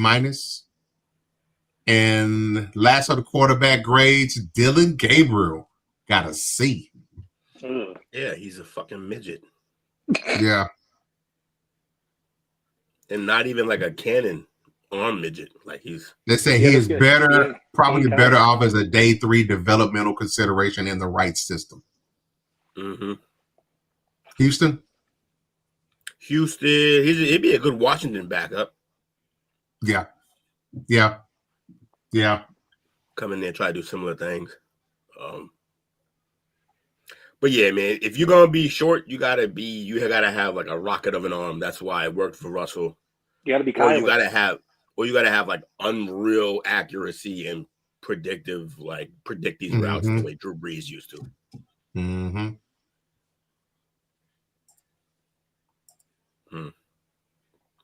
So last thing I want to quarterbacks in the league. Sorry. Last thing I want to run by here real fast and combine before we get into Will's surprising draft for this week. The combine winners for this week, Matthew Golden. Oh yeah. They thought Isaiah Bond was going to be the one to challenge Worthy's record, but it was Golden. He ran a 4.29. Unbelievable. I remember Will being shocked about that because I was telling him the 40 numbers. I was like, yo, there was 3 receivers who ran where I was like, where the fuck was that in college? Golden? Look, he made plays, but I never saw that speed on the field. And my Gator, Jimmy Red DK, he ran like a 4. So bad. What you call him Dyke? Yeah, everyone calls him Dyke. Yeah.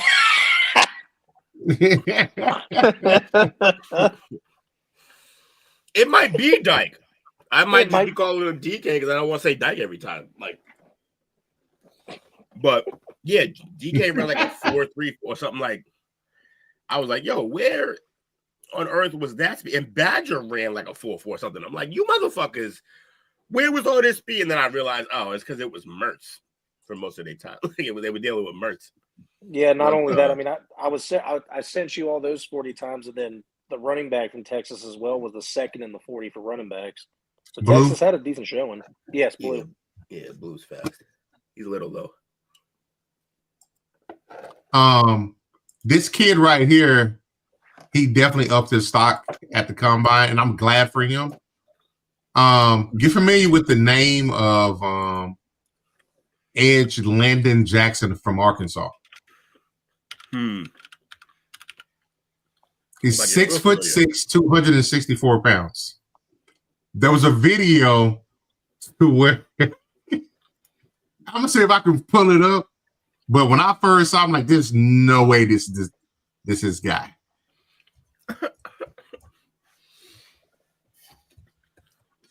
It was kind of funny.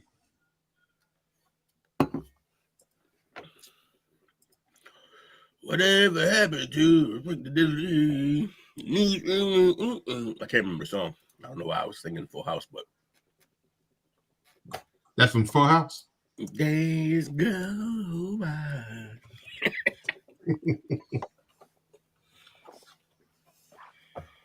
Here it is. I found it. Everybody was hitting me up while I was knocked. It's crazy. Woke up to like 40 messages. It's a couple calls. Like, Yeah, no, I was expecting Will to already be backstage whenever I hopped on, and I'm like, when I tell you that was literally the plan, I'm like, yo, got a little assist today. I'm gonna make sure I'm on time and everything. I just like, yo, I need a little nap because I didn't really sleep much.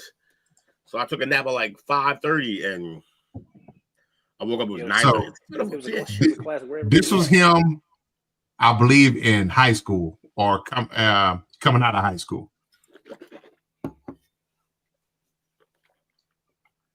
Is that fucking? Hold on.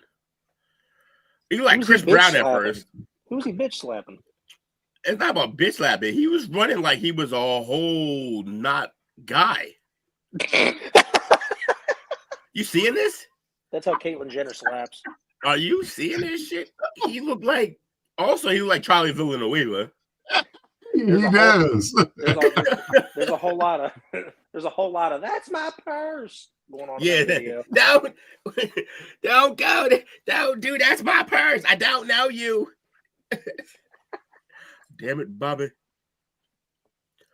Landon Jackson, the only motherfucker to look albino in the helmet. Damn. So that kid right there, a young man rather, he's made himself into a prospect. So much so, he is now considered a top 50 prospect in the combine. He's on TRT, make him a man.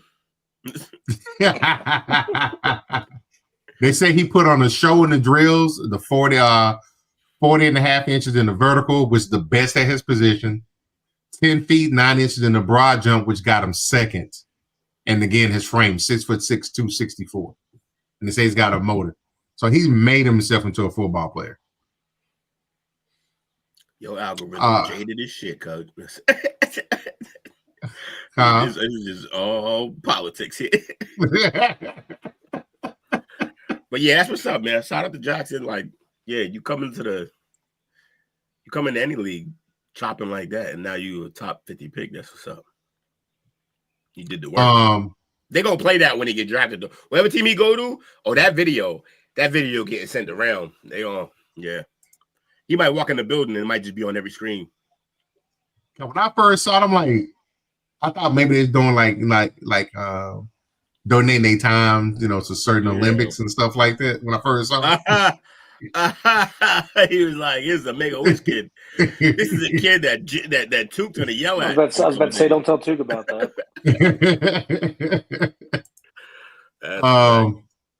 And a couple more names: cornerback Maxwell Harrison. He ran a 4.28 40. He had a big showing. Safety Nick Amanwari. Oh yeah, from South Carolina. Mm-hmm. They say he helped himself out enough that he might go in the first round. Yeah, he should. I was already be somebody end up with Philly or some crap like that. Yeah, I know, right? Chiefs ass. Our state prospects did good. Cornerback Darian Porter. Jalen Noel, Jaden Higgins had great performances as well. So overall, they did well. Higgins. I know Will knows this guy. Who's that? We did a mock. I ran a mock On Higgins. I didn't do the mock, but somebody did a mock for the Patriots, and he was our second round pick, Higgins.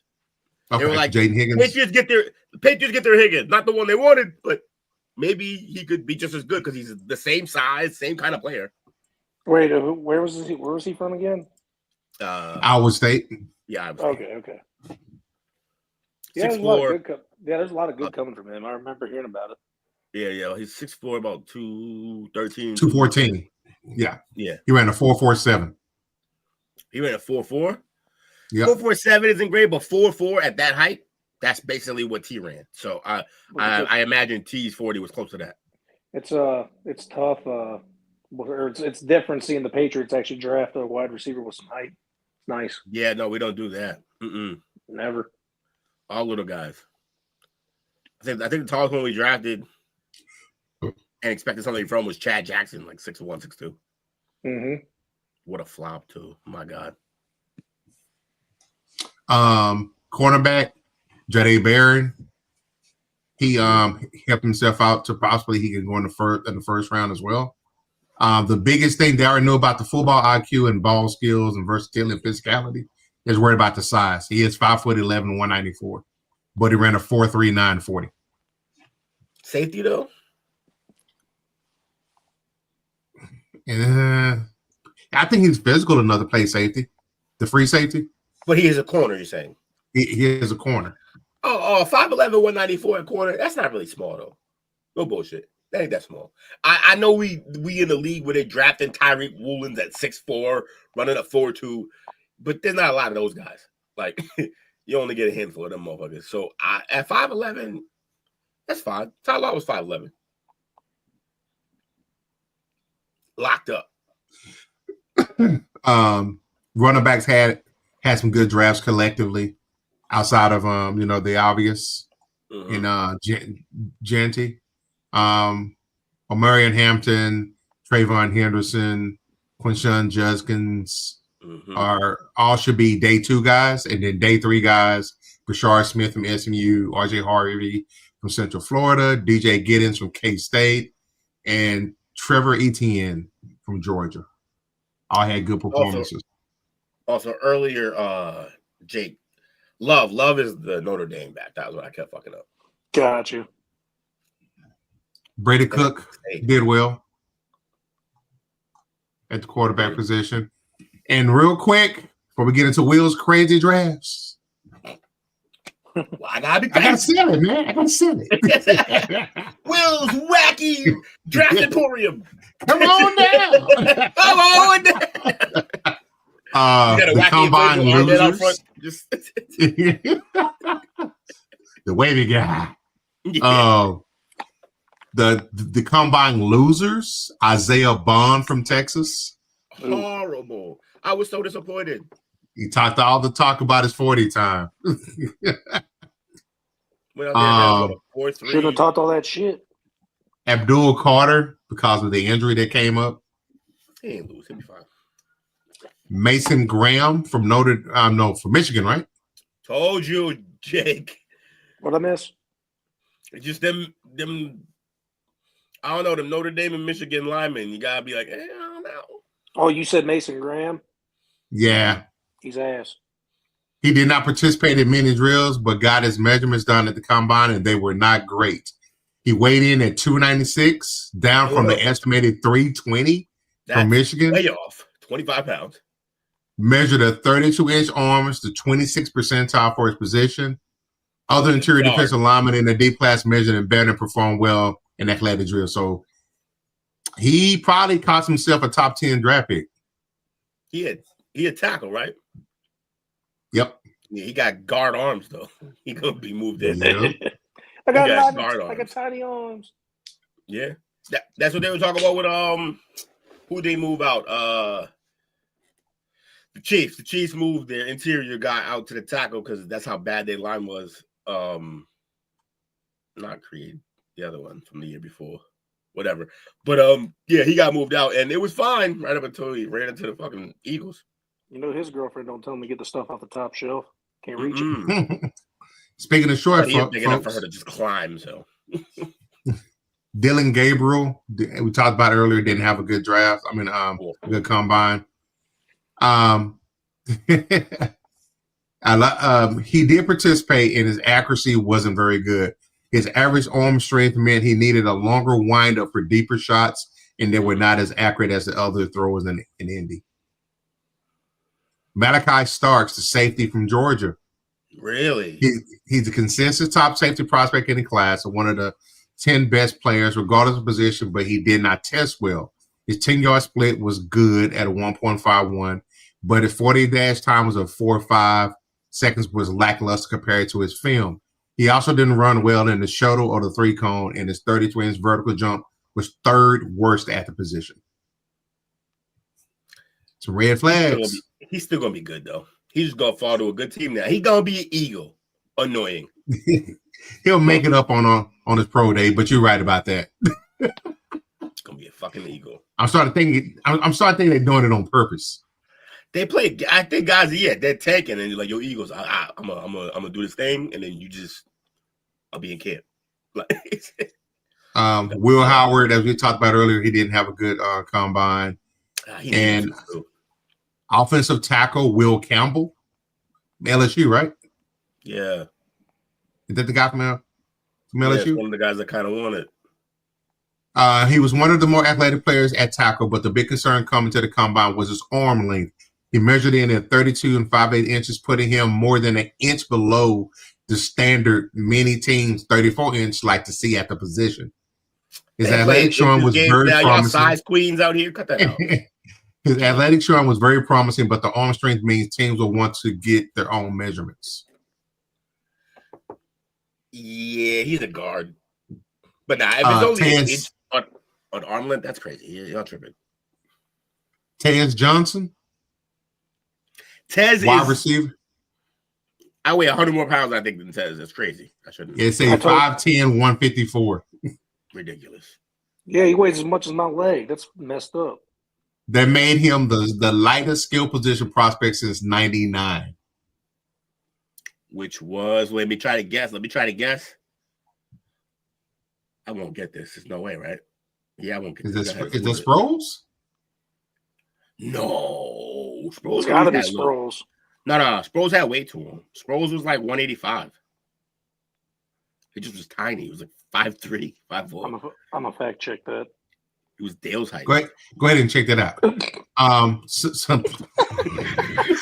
Damn, he just slid that right in there. Oh, actually, Darren Sproles is actually 190. Okay. Yeah. That's like probably towards the end. True that. And then a guy that I'm thinking of, no, I was about to say Danny Woodhead because Danny Woodhead was small, but that motherfucker was 204. Yeah. Running backs usually have the weight behind them. It's going to be a receiver, whoever it is. Did it tell you who it was?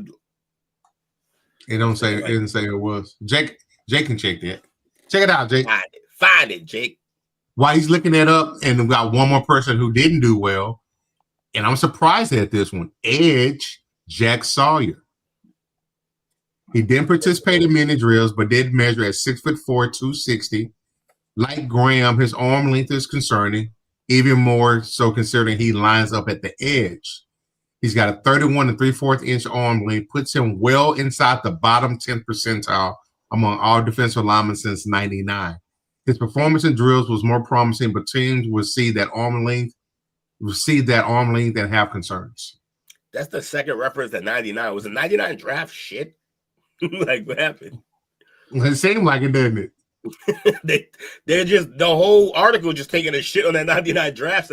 Whoever wrote this article, their team did not draft who they wanted that year, and they just fucking taking it out. I was about to say that was Brady's draft. It wasn't that bad. Was it? I thought it was 98. Yeah, it could have been. Yeah, Moss was 98. Tank Dell was 165. I'm still looking up to see the latest. He was the more recent one that was closer to that, him and Worthy.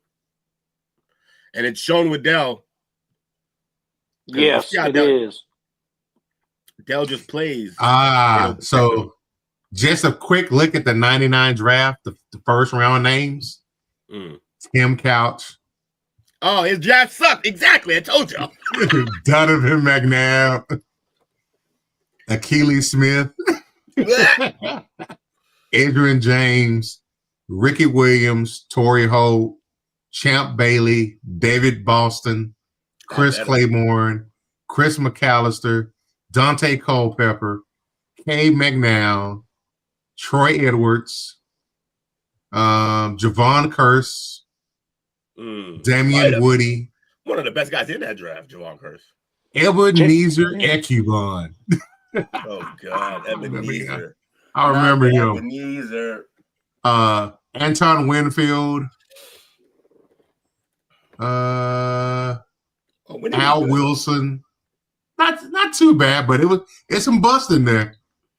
Yeah, there's some dirt in that first round early. Like, that's not good. Dre Block came out there draft. Ooh. Kevin Falk. Oh, Falky. Sean King, quarterback from Tulane. Peerless Price. Ooh, Peerless, the most disappointing free agent pickup. When he went to Atlanta, I was so hyped, and then it didn't pan out. Great in Madden, though, 98 speed. I was lighting motherfuckers on fire. So yeah, that's Joey Porter. Some decent ones in there. Yeah, but grand scheme, that top 10 was like, that was Dan Campbell was in that draft. Danny Campbell, the kneecap biter. Martin Gramatica. Tore his own ACL. He bit his own kneecap. The great who couldn't stay healthy, that win. Oh man. Was it Martin who tore his own ACL, or was it Bill? I think it was Mark. One of them hit a fucking dot of a big kick and then celebrated. Did the Dean Yaw and fucking tore his ACL when he landed. Yeah.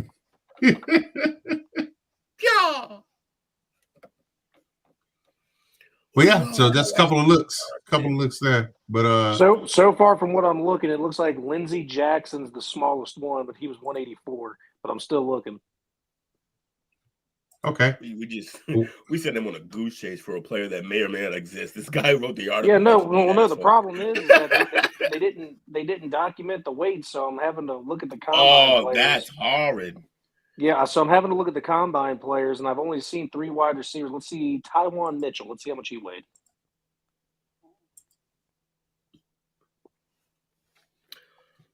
Yeah, the fact that it takes you that long to find from when you said it to when you're going to find it is why this is a process. No, that guy. I know, right?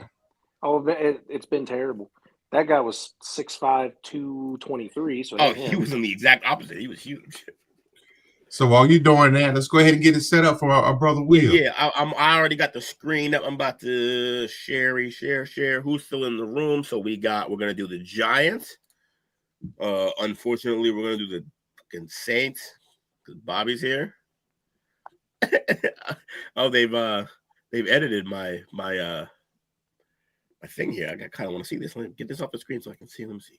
Get out of here. Cancel. Oh, look at me. Oh, no, I wanted to see it. I was trying to get... Okay. Yeah. Underwear Olympics. Oh, yeah, it's true. I do be hating on the combine. Nice. All right, let's go. All right, so I already got, you see, Dallas and the Patriots picked. We'll each get a second team. I'm also going to do... Let me see. Give me Houston. Okay. He said, wifey, we're going to make you happy. We got the Giants for Mike, who's in here, and the Saints for Bobby, who's in here. Is that 5 teams? Yeah, but pick your second team. I know I want to do AFC since we don't have many AFCs. Screw it. Let me do the Jets. I knew you were going to say the Jets. I knew it. And then I will do... let me see. Who's my extra?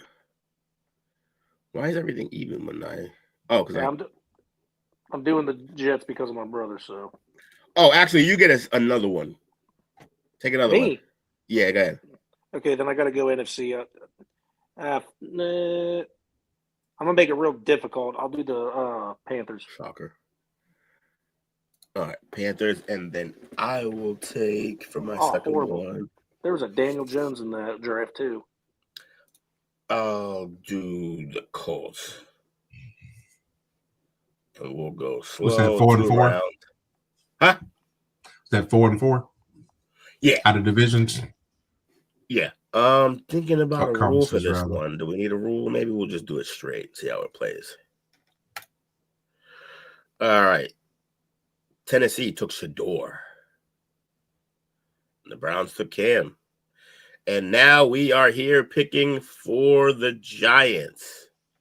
Mike, if you are still in the chat, would you take this trade? Move back to 17. You also get the 49th and 81. And next year, a second rounder from Cincy. I kind of feel like he's going to want Abdul Carter, though. Yeah. Nah, that's us. Forget him. Is he in the chat? Bizzo. Munger Games. Where are you at, Munger Games? I wonder if that's who Cincinnati's trying to come up for. Yeah, it would have. Oh, you think they're going for Abdul, right? Mm-hmm. Watch them pick Travis. Or watch them be even crazier and pick Mason Graham. Oh, if it's the Bengals, well, that's a lot to give up. But they should go McMillan, and then they can just move on from T. Mike might have left. I think my left. All right, so then we're gonna do. I'm gonna piss Mike off, and I'm gonna take this trade. Actually, now I'll pick for them. I'm going to pick for them. I feel like they could use a corner, right? But nah, you always need edges. Abdul Carter, which I just screwed my own team by doing that. Ooh, that is a lot of picks. Who do the Steelers want? I almost want to do this. We move back to 21, yeah, but like you get 21, 52, 83, 122 in a second round next year. That's a lot. That's a huge team building move. Or we just take Travis Hunter and have two really good young corners. Let me see how that lines up. You know what? Yeah, let's take this trade. They took Travis with that. Will Campbell to the Jacksonville Jaguars because they don't do anything right. Jonty to the Raiders because they also don't do anything right. All right, Jake. You can move back to 7. I mean, you're at 7. You can move back to 16, and you get a 47 and a second rounder in 26. You also lose pick 109. Or you can move back to 19, get a 53 and a second rounder next year. That's only that one pick, and those are the only two trades you can take. And I don't think I'm thinking with my brother's head, I don't think he'd want any of those. So go ahead and reject. Reject. And on the board for him would be Mason Graham as the alleged best player left. Then you got McMillan, Michael Williams, edge from Georgia, Malachi Starks, who just had a shit draft, but we think he's still good. Although I know exactly what the Jets would do here. What are you thinking? They would draft Will Johnson. That's what I was thinking too. I'm not going to lie, because if I didn't pick Will Johnson here, Panthers were going to go Will Johnson. Yeah, they're going to go Will Johnson, and the Panthers are going to go Tatoria McMillan, in my opinion.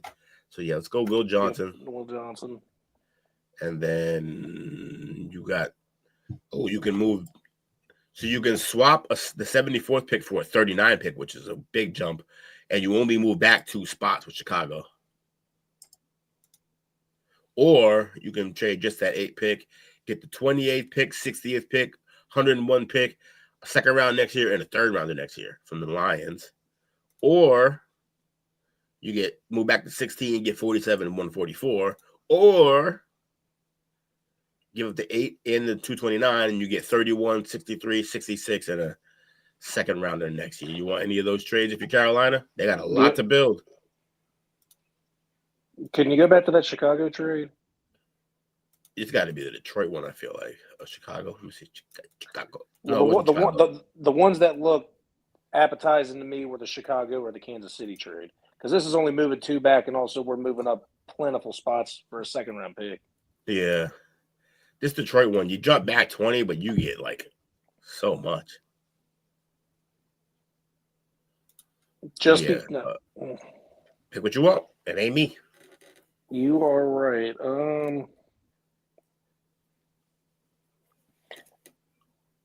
Take the Chicago trade. Didn't hear a word of that. Take the Chicago trade. Okay. Accept.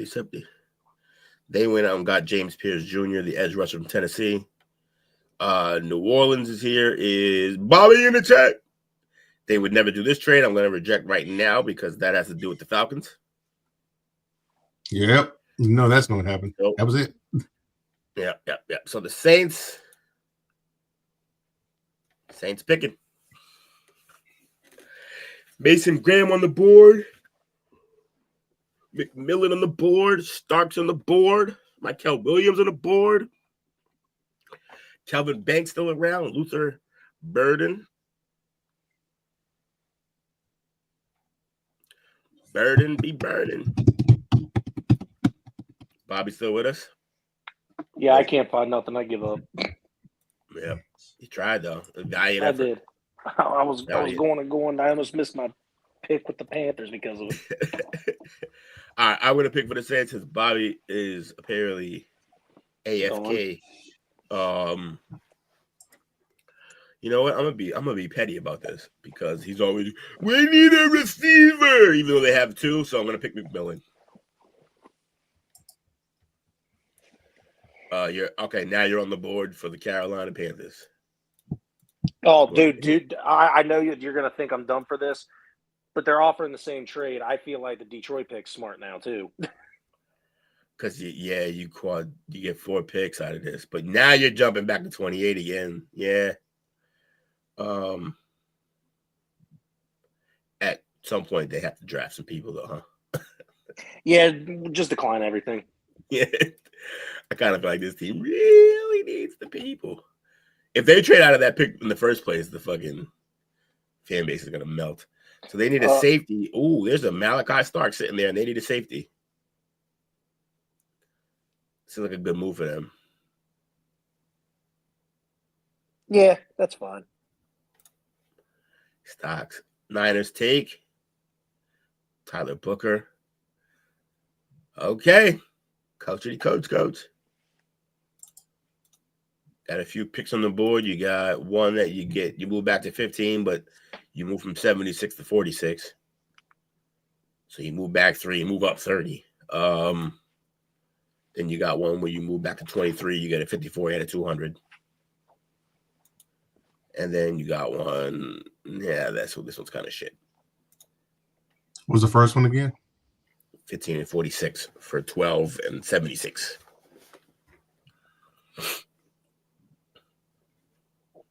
So I give up 12 and 46? No, you give up 12 and 76, and you get back 15 and 46. Big jump for that second pick. You go from 76 to 46. That's huge. And you don't move back that far. And you only move back 3. Who's left on the who's left out there? We got Mason Graham as the best guy there, but he's been the best guy on the board for like 6 picks, and they keep skipping him. Michael Williams, Tyler Warren, the Penn State tight end, Kelvin Banks, your guy, Luther Burden, who that would make Took really happy. And we know you ain't worried about no Mason Graham either because you don't like Michigan people. Mm-hmm. Yeah, no, we talked about that. He's been up there just cooling for a reason. He's a Michigan defensive lineman who's a white man. He's gonna fall. Who Charles, took Tab McMillan? Carolina. Who did No, the Saints did. The Saints did. Yeah, Saints. Let me have that first trade. Ooh, the first one, huh? Which is the Atlanta one? Yeah, okay. Yeah. All right. They took Mason Graham. Suckers. Okay. Kelvin Banks goes to Miami. So now I'm here with the Colts. Time to piss off somebody. Yeah. Shit. Take a quarterback. No, I'd be a tank.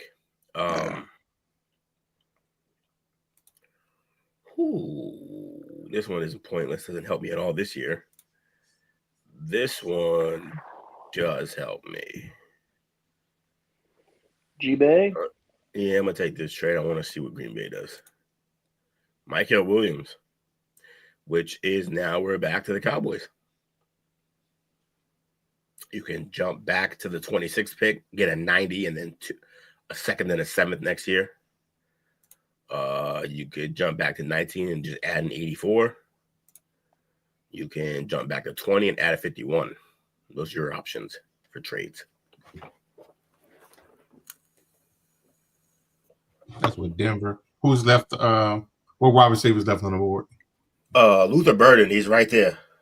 Okay. Luther Burden. And your boy Golden. Mr. I don't want to play the rest of this championship game because them motherfuckers is hitting hard. Golden. I know, right? And Denver's offering what again? 20 and a 51. I honestly believe if you move back to that 20, you get a 51, and I think Golden will still be there when you pick. Yeah, that's what I'm thinking too. Burden will be gone, though. Let's rock with the Denver trade. All right, so going to 20. And they took Tyler Warren, the tight end. Ooh, Nick Scorton, Siobhan Revel, cornerback. Nick Imawari. Oh, my God, it's a perfect team for him. My God, I love when guys go where they should. Nick Imawari to the Seattle Sea Chickens. Little perfect, like literally perfect. I'm going to draft somebody this time. Yeah, we got to draft. Now, who's available now? You got Luther Burden, top of the board. Like we predicted that he might. I thought Burden would be gone. Burden, yeah, let's grab him. Oh, now you know, Coach. You know, if both of these guys is on the board, you're taking Golden. You know it. You and I know it. How big is Golden? Let's find out for you. Let me see. 5'11", 191. Oh, decent size. For all intents and purposes, he's basically a 6-foot receiver. Yeah, that pick's Golden. And Luther is what size? Burden's a little smaller, I believe. Oh, 6 feet, 206. He's bigger than I expected. Lord. Oh, that can't be it. Did they really just get that's his combine numbers? If he graded out like that at the combine, it was expected for him to be like 5'11", like 92 or something like that. But he was bigger than what they expected. A lot bigger, like a whole inch taller for a receiver. That means something. 6 feet and then 206. He's basically Deebo. Little less weight. But like, give me Luther. Yeah, Luther's the guy. What's this full report? What's this about? Oh, took us somewhere else. What does it say? I just want to see what it says. It says, oh, here it has him at 5. That's weird. Here it has him at 5'11", 205. Whatever. He's still bigger than Golden. So Golden did nut up in the championship game. A little like, look, I don't want to ever tell a guy he's not hurt, but he seemed like he was just kicking it old school on the sideline. Is all I'm saying. Jalen Walker. Ooh, Jalen Walker went to the Bucs. Perfect spot for him too. All right, yeah, Luther Burden it is. And the Cowboys fans are pissed. No, we're gonna pick here. Oh, we're definitely picking here because of course I would end up with the guy that I was shitting on. Reject, and we need a receiver, and Golden's sitting there, and I'm pissed. See, We would have got Luther Burden, but you decided to not be Jerry. And so No, Will, wait. Get offensive line help. Josh Simmons. man. I know you hate listening to me and you think I'm stupid, but we got to go offensive line here. No, I just and that would be actually who the Cowboys take. Damn it. Golden? Oh, Williams. Simmons, I mean. Simmons. Yeah. I don't know about Simmons, man. I kind of want to draft Colston Loveland. Nah, yo, it's too many things that we need. We need a receiver. We need speed. He has both. Golden it is. And then I'm picking for the Colts now. Oh, I did it again. And you didn't stop me from doing it twice back-to-back weeks, Jake. You're a bad Patriots fan. What did I do? Oh, Who Mecca went was right the after our pick of Matthew Golden? Emeka Egbuka. And he went to the Chargers of all places. Which is perfect for him. Literally perfect. He goes with the other guy who's exactly like him, McConkey. Well, look. I said literally last week, next week I'm going to do it right. And then I fucking did it again. Well, don't worry. Hey, you can fix it all Wednesday. Yeah. It's disappointing. Now I see how I see how I blame Coach. GMs just suck sometimes. He just fucking up.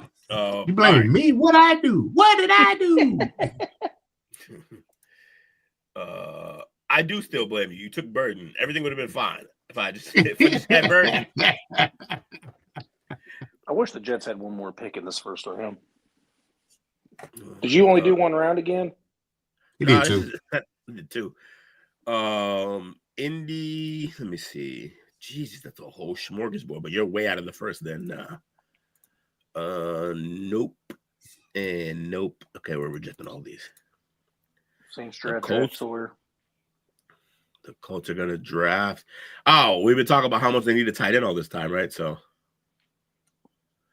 and that's their number one need, tight end. So here we go. Colston Loveland. The Vikings take. Oh, Josh Simmons went to the Browns. Damn it. Well, he stayed in Ohio. You should be happy for him. Yeah, but the wrong city. Houston. Oh, you're picking for Houston. 25th pick. You could trade it for the 33 and 97. You could trade the 25th pick and 167 for a 26 and 90. Oh, you got to do that. That's the one. You move back one spot, but then you jump from 167 to 90? Yeah. And the rest of these suck. All right, yeah. You should probably do this, coach. But you can do your thing. We'll see what they got coming to him. So they trade the 25th and they get the 26th. They also trade the 167 and they get a 90. Oh, yeah, that's a no-brainer. Yeah, that trade makes itself. They got Mimbu. Now you're picking, and there's only one trade offer. It's from Detroit. You move back 2 spots and get a free 4th. Detroit's been begging to trade that pick away. Who's left up there for them? To get out of that 28th pick. They've offered this 28th pick to like 12 teams. They've been on everyone. They're trying. Who's left for Houston? Let me see something real fast. Who's left? You got Derek Harrison, Derek Harmon, Benjamin Morrison, Tyleek Williams, Walter Nolan, Cameron Williams from Texas, and I can't go down any further because of this screen. Yo, I gotta be blind as fuck. I said that was Harrison. I mean, your brain just. What is showing that they need? It's y'all need an offensive. They all need an offensive guard, and there's only really a tackle here. Because you need an offensive guard, a defensive tackle. Oh, defensive tackle, and Harmon's there. So's Tyleek. What? Tyleek Williams. Oh, yeah, Tyleek's there. Ohio State.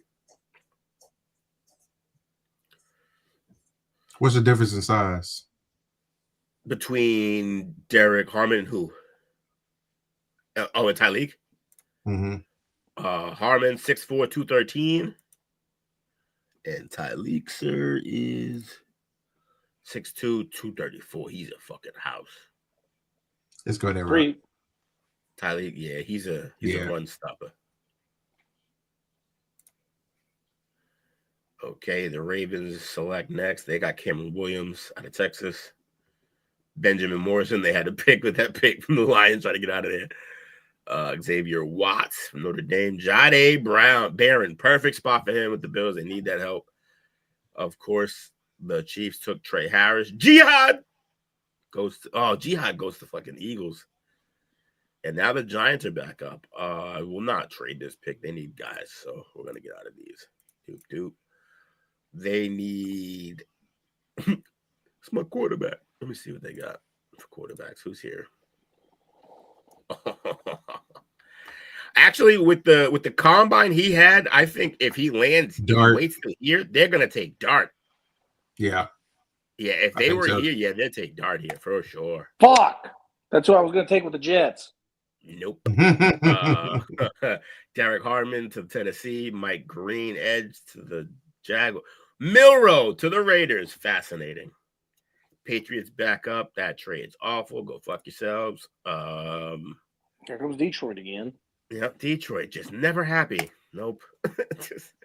All right. Did we already take a receiver? Oh, yeah.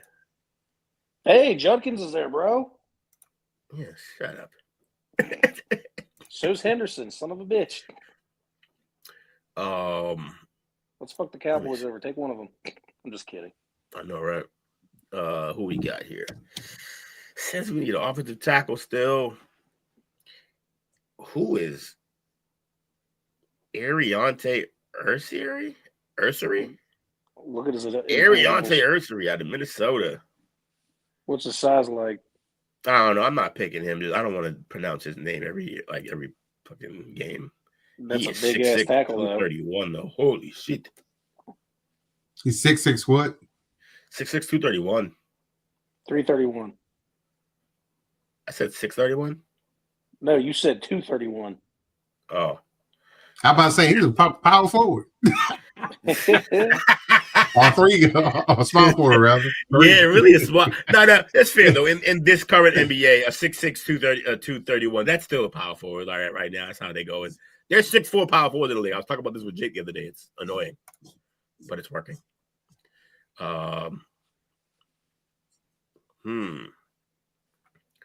Plot twist. I really want Omari and Hampton here, but I know the coach does too. I'm gonna leave him on the board. No, he's cool with Judkins or Henderson. Take the running back. We've been wanting him. Yeah. What else we need though? We need edge. There's no edge Everything. left. Well, there's Shamar Stewart out of Texas A&M, 6'5", 267. He got a 10 on the route score too.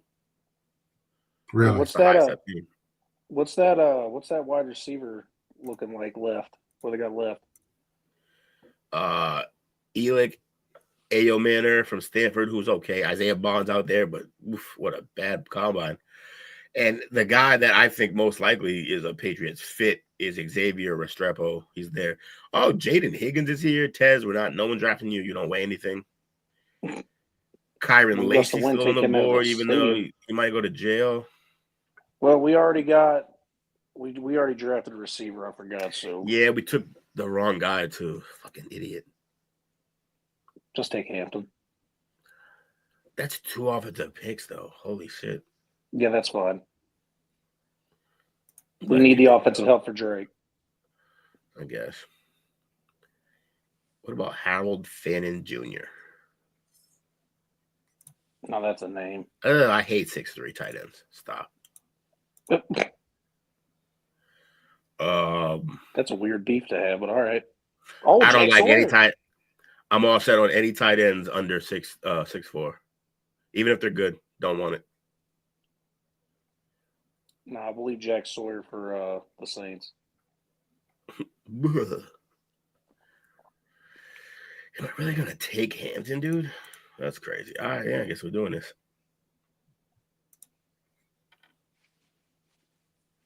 And here's that pick I picked up. Nice. And this is also going to be a reject. I'm not even going to entertain these trades. And this is where I think that offensive lineman you didn't like, this is who the Panthers are going to take. Okay, yeah, it makes sense. Need Bryce to have a little bit of protection. Ooh, no, they're not going to take this. They need a pick. Or this. Saints go out and get Jack Sawyer. yeah, just to make Dale happy. He did it. That's funny. Plus, they needed to go defense. They went offense the first time. Jets, not trading this. You need to pick. Yes. What quarterbacks are left just to entertain me, even though the quarterback that I wanted is gone? Quinn, Will Howard, Dylan Gabriel, Riley Leonard, Kyle McCord, Curtis Rourke. Yeah, nothing anyway. So what do the Jets All need? bad. The Jets need a quarterback first and foremost. I'm pretty sure they would just take Ewers in this spot, but Can you see the offensive lineman left again? Because this is where that's the other bit of help they need. They got Saba'iene.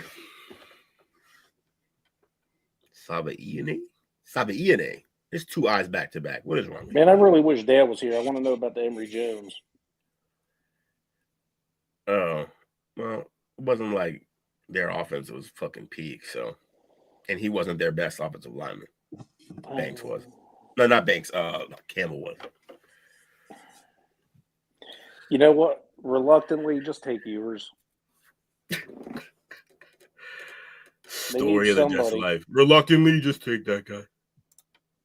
The only quarterback that didn't regret taking was Sanchez. Is that Ichiraku? Never mind, I'm kidding. Ichiraku Ramen. Dallas trading. What do they offer? 67 in a second. Ew. These are all bad. I'm declining for you. Both Ohio State running backs are available, Coach. What you want? Indeed, they are. Quishon Junkins and Trayvon Henderson. Caleb Johnson out of Iowa is also there. DJ Giddens out of Kansas State's also there. And your boy Scatterboo. Nah. Who's the best player available? No, it's not. Walter Nolan, defensive tackle out of Ole Miss. Kenneth Grant, defensive tackle out of Michigan. We know about them. Harold Fannin Jr., tight end out of Bowling Green. Shamar Stewart, edge out of Texas A&M. Jonah, I am definitely Hawaiian from Arizona. Wyatt Millam, offensive guard out of West Virginia. And Gray Zabal, Zabel. Landon Jackson out of Arkansas.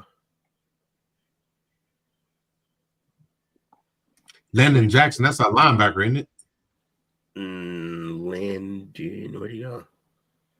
Edge. No, that's the guy we talked about earlier. yeah, Edge. But I mean, like, that doesn't mean he won't play linebacker. If he's in the 3-4, he's going to be a linebacker.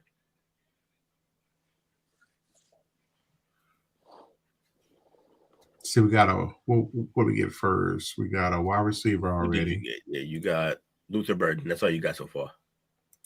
And one of my running back choices again? Caleb Johnson, Quinshon Judkins, Trayvon Henderson. I swear, I've seen these Judkins and Henderson. I've seen them swap positions on who was better every single time we've done a mock. So every week they're changing it back and forth. I'm gonna take the best. You want a Scatterboo? No, hell no, not that high. I'm gonna take who's the best player available again? Walter Nolan, DT, Ole Miss. What's the size? Size queen. 6'3", 296. I don't like. Nah. He's not small, but I don't like. Nah. If you're gonna be like that, if you're gonna be that nose tackle, which is if you're gonna be 6'3", you gotta be like 305. Yeah, 310. like if you're gonna be under 6'4", you gotta be fucking like refrigerator. 315. Yeah. You gotta be wide body. Who's the player after him? Kenneth Grant, Michigan, 6'3", 331. He's the right size, but he's also from Michigan. Coach, I think Judkins is the pick. And who's after that? You might be right. After that is Harold Fanning Jr., the tight end. No. I guess you could look at Shamar Stewart, who is 6'5", 267, but he's an edge. From Ole Miss? Texas A&M. Ole Miss was Walter Nolan, the DT.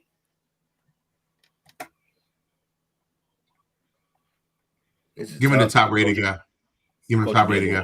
You want Nolan? Okay. All right. Just get the best. And then we pick for the Colts. Fuck you.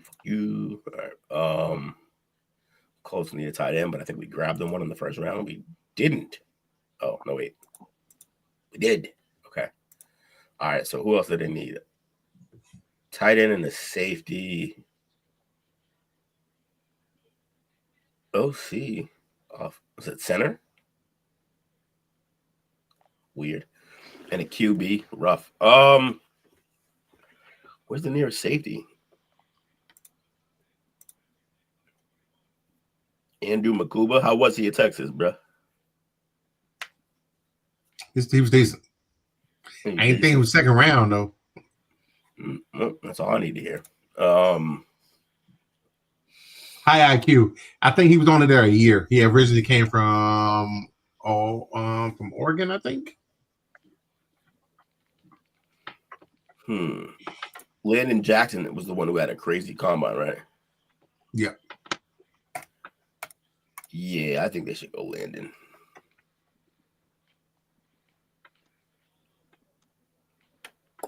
All right, I'm going to go there. Where'd he go? Am I blind? Oh, yeah, I am. There he is. Cowboys, back on the board. Trade sucks. Fuck this. Oh, wait, but you move back 14, but then you trade a 5th and 2026 for a second. Damn, that would be nice. But for today's purposes, okay, yeah, I'm gonna take Henderson. Oh, okay. I reloaded. So you like Henderson better than Judkins? See the sizes: 5'11", 221. Rod scored 9.89.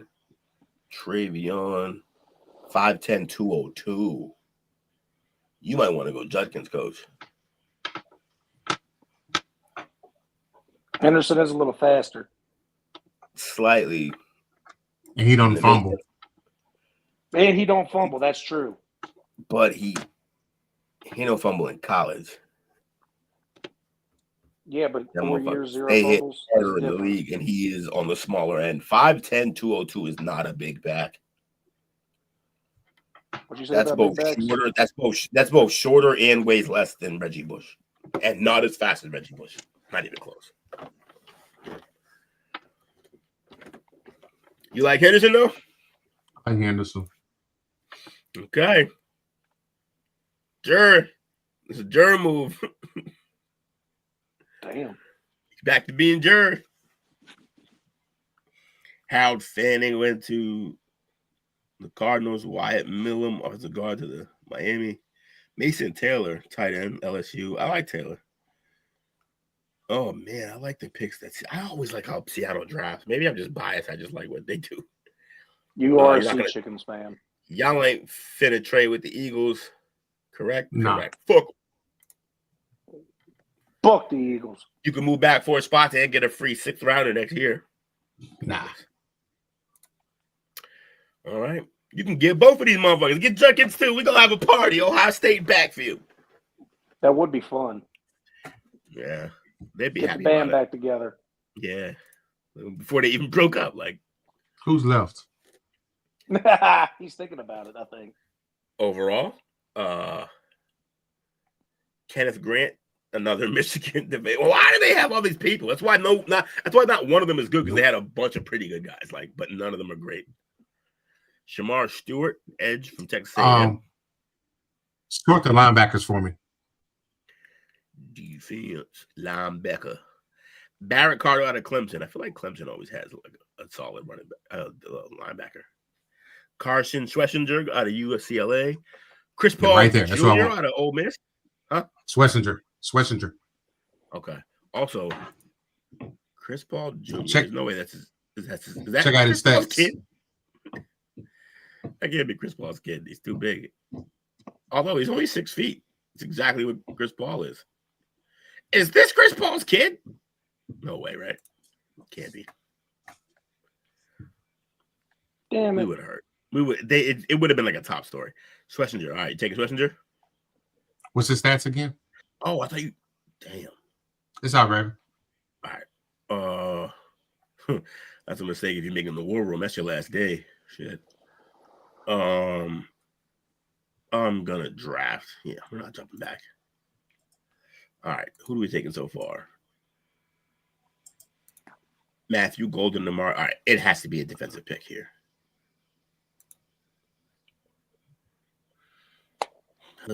I think I'm gonna go.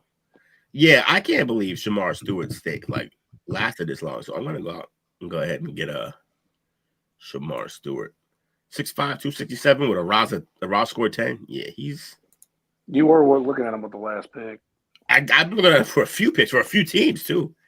Savion Williams, receiver out of TCU. All right, Indy. No, I'm done trading. We're picking everything. Vic is a better receiver out of TCU, I think. I think he might be already gone, though. That's always the story with them, isn't it? Isaiah Bond is still out here. Honestly, this receiver room, there's still some guys here that I think have potential. Isaiah Bond, Restrepo, Higgins, even Tez Johnson, even though he doesn't weigh anything. What do we need? Oh, they need tight end safe. All right, let's see. Defense. Corners. Denzel Burke, how you feeling? Denzel Burke? Yeah. Like I told you already, he's a great cornerback too. He's not going to be your number one, but if he's available and you already got a solid corner, it's a good pick. Well, they're going to make him one. See what happens. JT. Of course, the Chargers take another Hawaiian. We're picking. Yeah. So I've already gone offensive line and defense on this. The wide receiver room is absolutely awful. I want the Panthers to take Higgins here. I am unhappy about this, but good pick.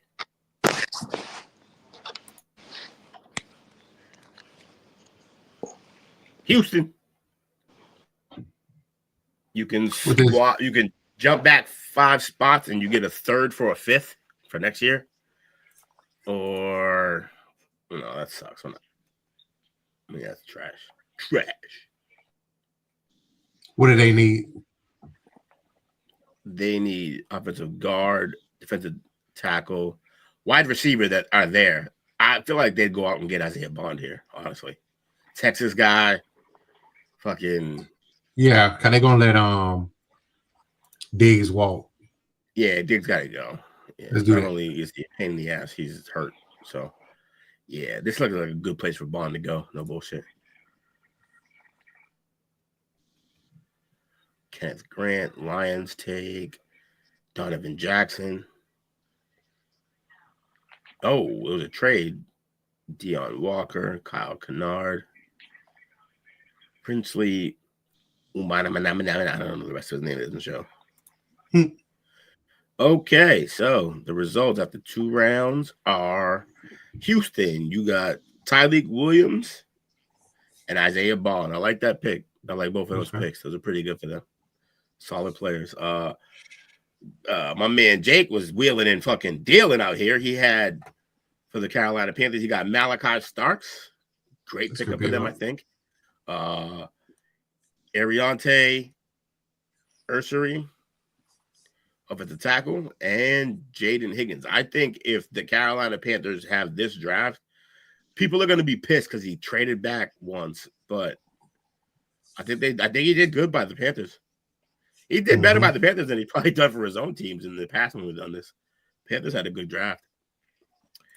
The Cowboys, you were all over the map with this one. I like it, though. You got Luther Burden, Walter Nolan, Travion Henderson, and Carson Tressinger. These were all names. These were all guys that we heard a lot of their name being called on Saturday. So that's a pretty good draft for you guys. In the first, Coach got a decent amount of picks out of this too. Yeah, he got 4 out of 2 rounds, and 3 of them were trades that he traded back a little bit. That is hefty. All right, then we got the Colts. The Colts got Colston Loveland, Landon Jackson, and Denzel Burke. I believe that is 3 pretty solid players to help out their team. It's a good foundation right there. My Patriots, I also did a little dealing. I got Matthew Golden because I'm an idiot and didn't pick Ekuka again. Amari and Hampton and Shamar Stewart. I also picked up a 2nd-round pick for next year. I wouldn't if this was what we did, I wouldn't be mad at this. But I'd be pissed if Ekuka went right after Golden, yes. Saints. I always just pick based on Dale's complaining and whining. So that's what he got. He got McMillan because I need a receiver. And he got Jack Sawyer because he's obsessed with that white man. That's a Dale draft. Yeah. I drafted like Dale. It worked out great. I Daled it up. He got his crayons. The Giants got Abdul Carter and Jackson Dart. Honestly, I don't know that they could do much better than this. Yeah. It honestly pissed me off that you took Dart there because that was the ideal Jets pick, but it happens. Yeah, I could have left him for you, but I was like, realistically, they would take him here. Like, if he fell to that set, like, that's a 2nd-round pick. It's early in the 2nd round, but 2nd round. If he falls to the 2nd round, they're gonna fucking jump for joy. If day 1 closes and Jackson Dart's on the board, everyone's getting laid in that front office. And then the Giants took Will Johnson and Quinn Ewers. You know, the Will Johnson pick is a very Jets pick. And I think it also sets them up so that, like, if he's really good, they probably won't even pay Sauce, let him walk. And then they got a quarterback, which for better or for worse, they needed. That is, this week's mock draft with the parlay. You're right. I kind of feel weird. I definitely drafted better for the Panthers than I did any other team so far doing these mock drafts. You got into character. You were like, I am fucking GM. Whoever the Eagles GM, you were like, that's me today. Yeah, we're playing how to fix the Panthers, and this is what we're doing. Yeah. Oh, man. Poor Panthers, so bad. All right, so this is how it looked at the end to the first round. Any surprises in this first round? I think anytime these Browns take a quarterback, I'm like, yeah, it sounds like them. Seeing you draft out of that 4th spot was probably the only shocking thing for me because I thought you would definitely pick that. But seeing you trade out of that spot and getting extra picks was fun. Best believe if I was actually picking, no fucking chance I do that. But I've already picked in the 4th spot for like 3 other mock drafts to this point. I'm not even, next time we do this, I'm not even going to pick the Patriots as one of the teams because I'm over it. I've just been picking the same 3 guys for us. Yeah. I mixed it up this time. Who did I end up getting? I forgot. So I moved all the way back to 21 and got Golden. And then Emeka went right after because I do see where you said that the Panthers fans would be pissed about trading back on that. But like you said, if they end up with what they ended up, I don't think they'd be mad at all after day 2. Yeah. But, like, you're going to spend 24 hours just getting reamed online. You just, like, laid into until the next day when you swing what you swung. And like I said, you move back, but, like, Malachi Starks, if you ignore the fact that he didn't have a great combine, for all intents and purposes, it seemed like he was going to be a really good player coming into the league. So I think that's a good pick. And then the rest you just wheeled and dealed. Yeah, I think you had 3 picks in the 2nd round, starting with that tackle that they definitely needed. Yes. So I went. And then- I said, look, when we know you need a little bit of everything, that means you got to spread the wealth. I went defense. I went offensive line for Bryce, and then I helped out Bryce even more and got him a high graded wide receiver. I thought it was a good idea. Where was your second pick? Was it? I traded. No, it was 2 second-round picks. So if you go to the second-round pick, you see Jaden Higgins is at 57, and then at 39, there's the tackle. Yeah, 39 Higgins, but wasn't it? And then the other one was a pick. Okay, that's right. Yeah, man, pretty good draft. Honestly, I think a lot of teams would be happy with some of these results. Who do you think would be pissed with these results? I don't know how. I mean, they might be happy, but I think the Steelers might be a little upset. They gave up a lot to blow up for Travis Hunter. I think that the Browns would be very happy. They got a quarterback, and then they picked up a tackle right away for him. Yep. Let me think. The Raiders. That's a freaking reach. At 6 is it's high, man. It's high for a running back, and he's good, but I don't think people understand. He's good, but what part of his game says oh, that kid's definitely gonna do it in the NFL? I just don't. He doesn't have blazing speed. He's got good balance and solid vision, but that may be all he needs. But and what did the Bengals do in the second round? I'm curious. Oh, did y'all know he was 5'8"? I did not. Who's 5'8"? Jonty. That's short. That's teeny. What is he, 5'8", 215? 211 here, yeah. 211. Let me see the full report, because they always change when you go to full report. And the full report has him at 5'9", 215. I gotta get y'all shit together, fellas. You're fucking when we go to full report, it's oh, by the way, full report completely different, than what we were just guessing over there. It's a whole bit. We're doing a thing. Well, what the Bengals end up doing in the second round? Just curious. Bengals. Let's see what the Bengals did. Because they went cornerback in the first. Who was the corner? Oh yeah, Shavon River. I want to see what his 6'1", 194. No raw score out of Eastern Carolina. Ooh. That's scary. And then Mason Taylor, the tight end. I like him though. Which makes sense because if they're not signing Gesicki back, getting that tight end for the next 4 years instead of playing roulette every year, smart. Yeah. And they still might even sign Gesicki because Mason might not be ready right away. True that. I do like that running back pick for the Patriots, though. Will, good job. Hampton, yeah. What's his? He's 5'11", 221. Yeah, his roster is 9.6. He's the best back in the draft. Quite possibly, yeah. And I think I was definitely a little shocked that coach decided to go Henderson instead of Junkins, but I like. Yeah, and he was so locked in too because I was I don't know about these sizes, bro. The size game seems like it should be Judkins. He was locked in. He wanted that speed. Well, the thing is, I give him a bruiser later on. Travion you got to go get Scatterboo now. Travion is you still got Allen Gordon. He's still out there. Travion's a Swiss Army knife, though. He can catch, he can block, he can run the ball right up the gut. So he versatility. Well, yes, but that gut shit ain't gonna be prevalent. It's not gonna be a high thing that he does in the league. He's too small. Put him out in space. You can run up the gut at 5'10", 202 in the ACC. Can't do that shit in the league. ACC, that's a Big Ten. Put some respect on our name. Whatever. You're not the SEC. I really don't care. Say that to our championship and the SEC teams that we yawn. You bought that one, and it's not going to be able to be done like that. I don't give a hell if we bought it or not. We beat 2 SEC teams to get there. Sit down. You bought it. Sit down, SEC. You ain't what you used to be. You bought it. Sit down. You don't get that sit down. We still fucking. And then your bought in team is the one that made it the closest. Who? Texas. Get out. Nah, they built that. Who they bought?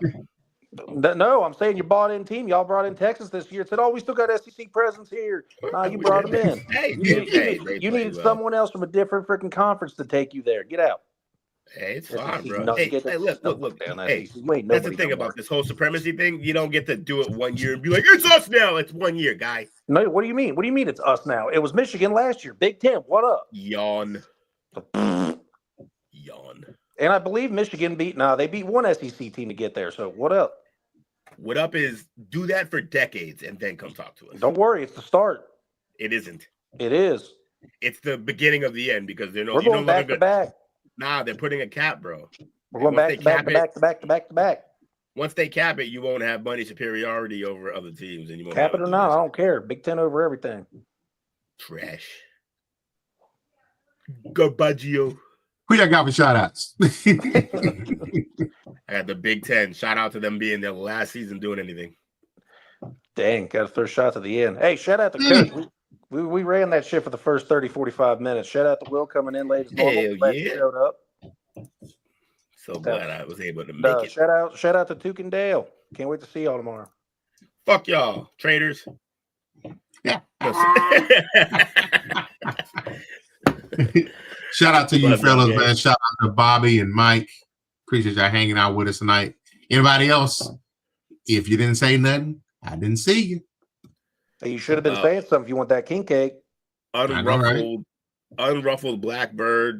Block that. Can you write that down, Coach? If you haven't already. Unruffled Blackbird. Can y'all just stop coming to our podcast? These Twitch people are coming out the wazoo. Yeah, I'm about to just get off Twitch. Can't stand y'all. So I say we got to substitute Twitch for TikTok. Oh boy. Talk about love hate for you, huh? Look, there's give and take, there's compromise and other shit. I got to deal with some stuff. Oh, I just meant in general, like not a TikTok fan. Let me see what else we got going up. Private. Oh, okay. That's exactly what I should have did yesterday, and I just didn't do it. I just forgot. Oh, not yesterday. Friday. On Friday. Yeah. That pop-up show was kind of fun. It was late as hell. And we figured out that it's fun to do with the red pill, blue pill. Well, I figured out I figured out I couldn't say that back to back because I had alcohol in me. Now I can say red pill, blue pill easy. Bro, he was on the struggle bus for the red pill, blue pill like statement, like that phrase. It was eating him up all night. It's great. It was like watching a second baseman with the yips, just fucking letting ground ball eat all night. my stutter was in full effect. It was bad. That's fun. But yeah, we got 2.5 hours out of the show that was just supposed to be like a 35-minute joint. And it seemed like the first two topics went by in 15 minutes. I'm like, wow, this is going to be a super short show. And then that segment took over an hour. I'm like, damn. All right. Yeah, spot on, because like when we finished the second topic, it was 13 minutes. And we were just like, I was like, oh, this is going to go pretty quick. And then we got to the red pill, blue pill, which I predicted would be an issue. And sure enough, it had so much material. We just kept going. It was fun. So what's the sign off tonight? Watch that. Except for what? What's the sign off? What we yelling today? Dale sucks again? Oh, no. We, fuck the Blackbird. No, sir. That'd be fun. All right, here, I got it just because I want to. It's going to be Suns Suck. Oh, no, football show. Fascinating. Yeah. Let's do this. All right. Absolutely. 3, 2, 1. Suns. Thanks for watching our show. Remember to subscribe for more shows on the network. Smash the like button, share, and comment.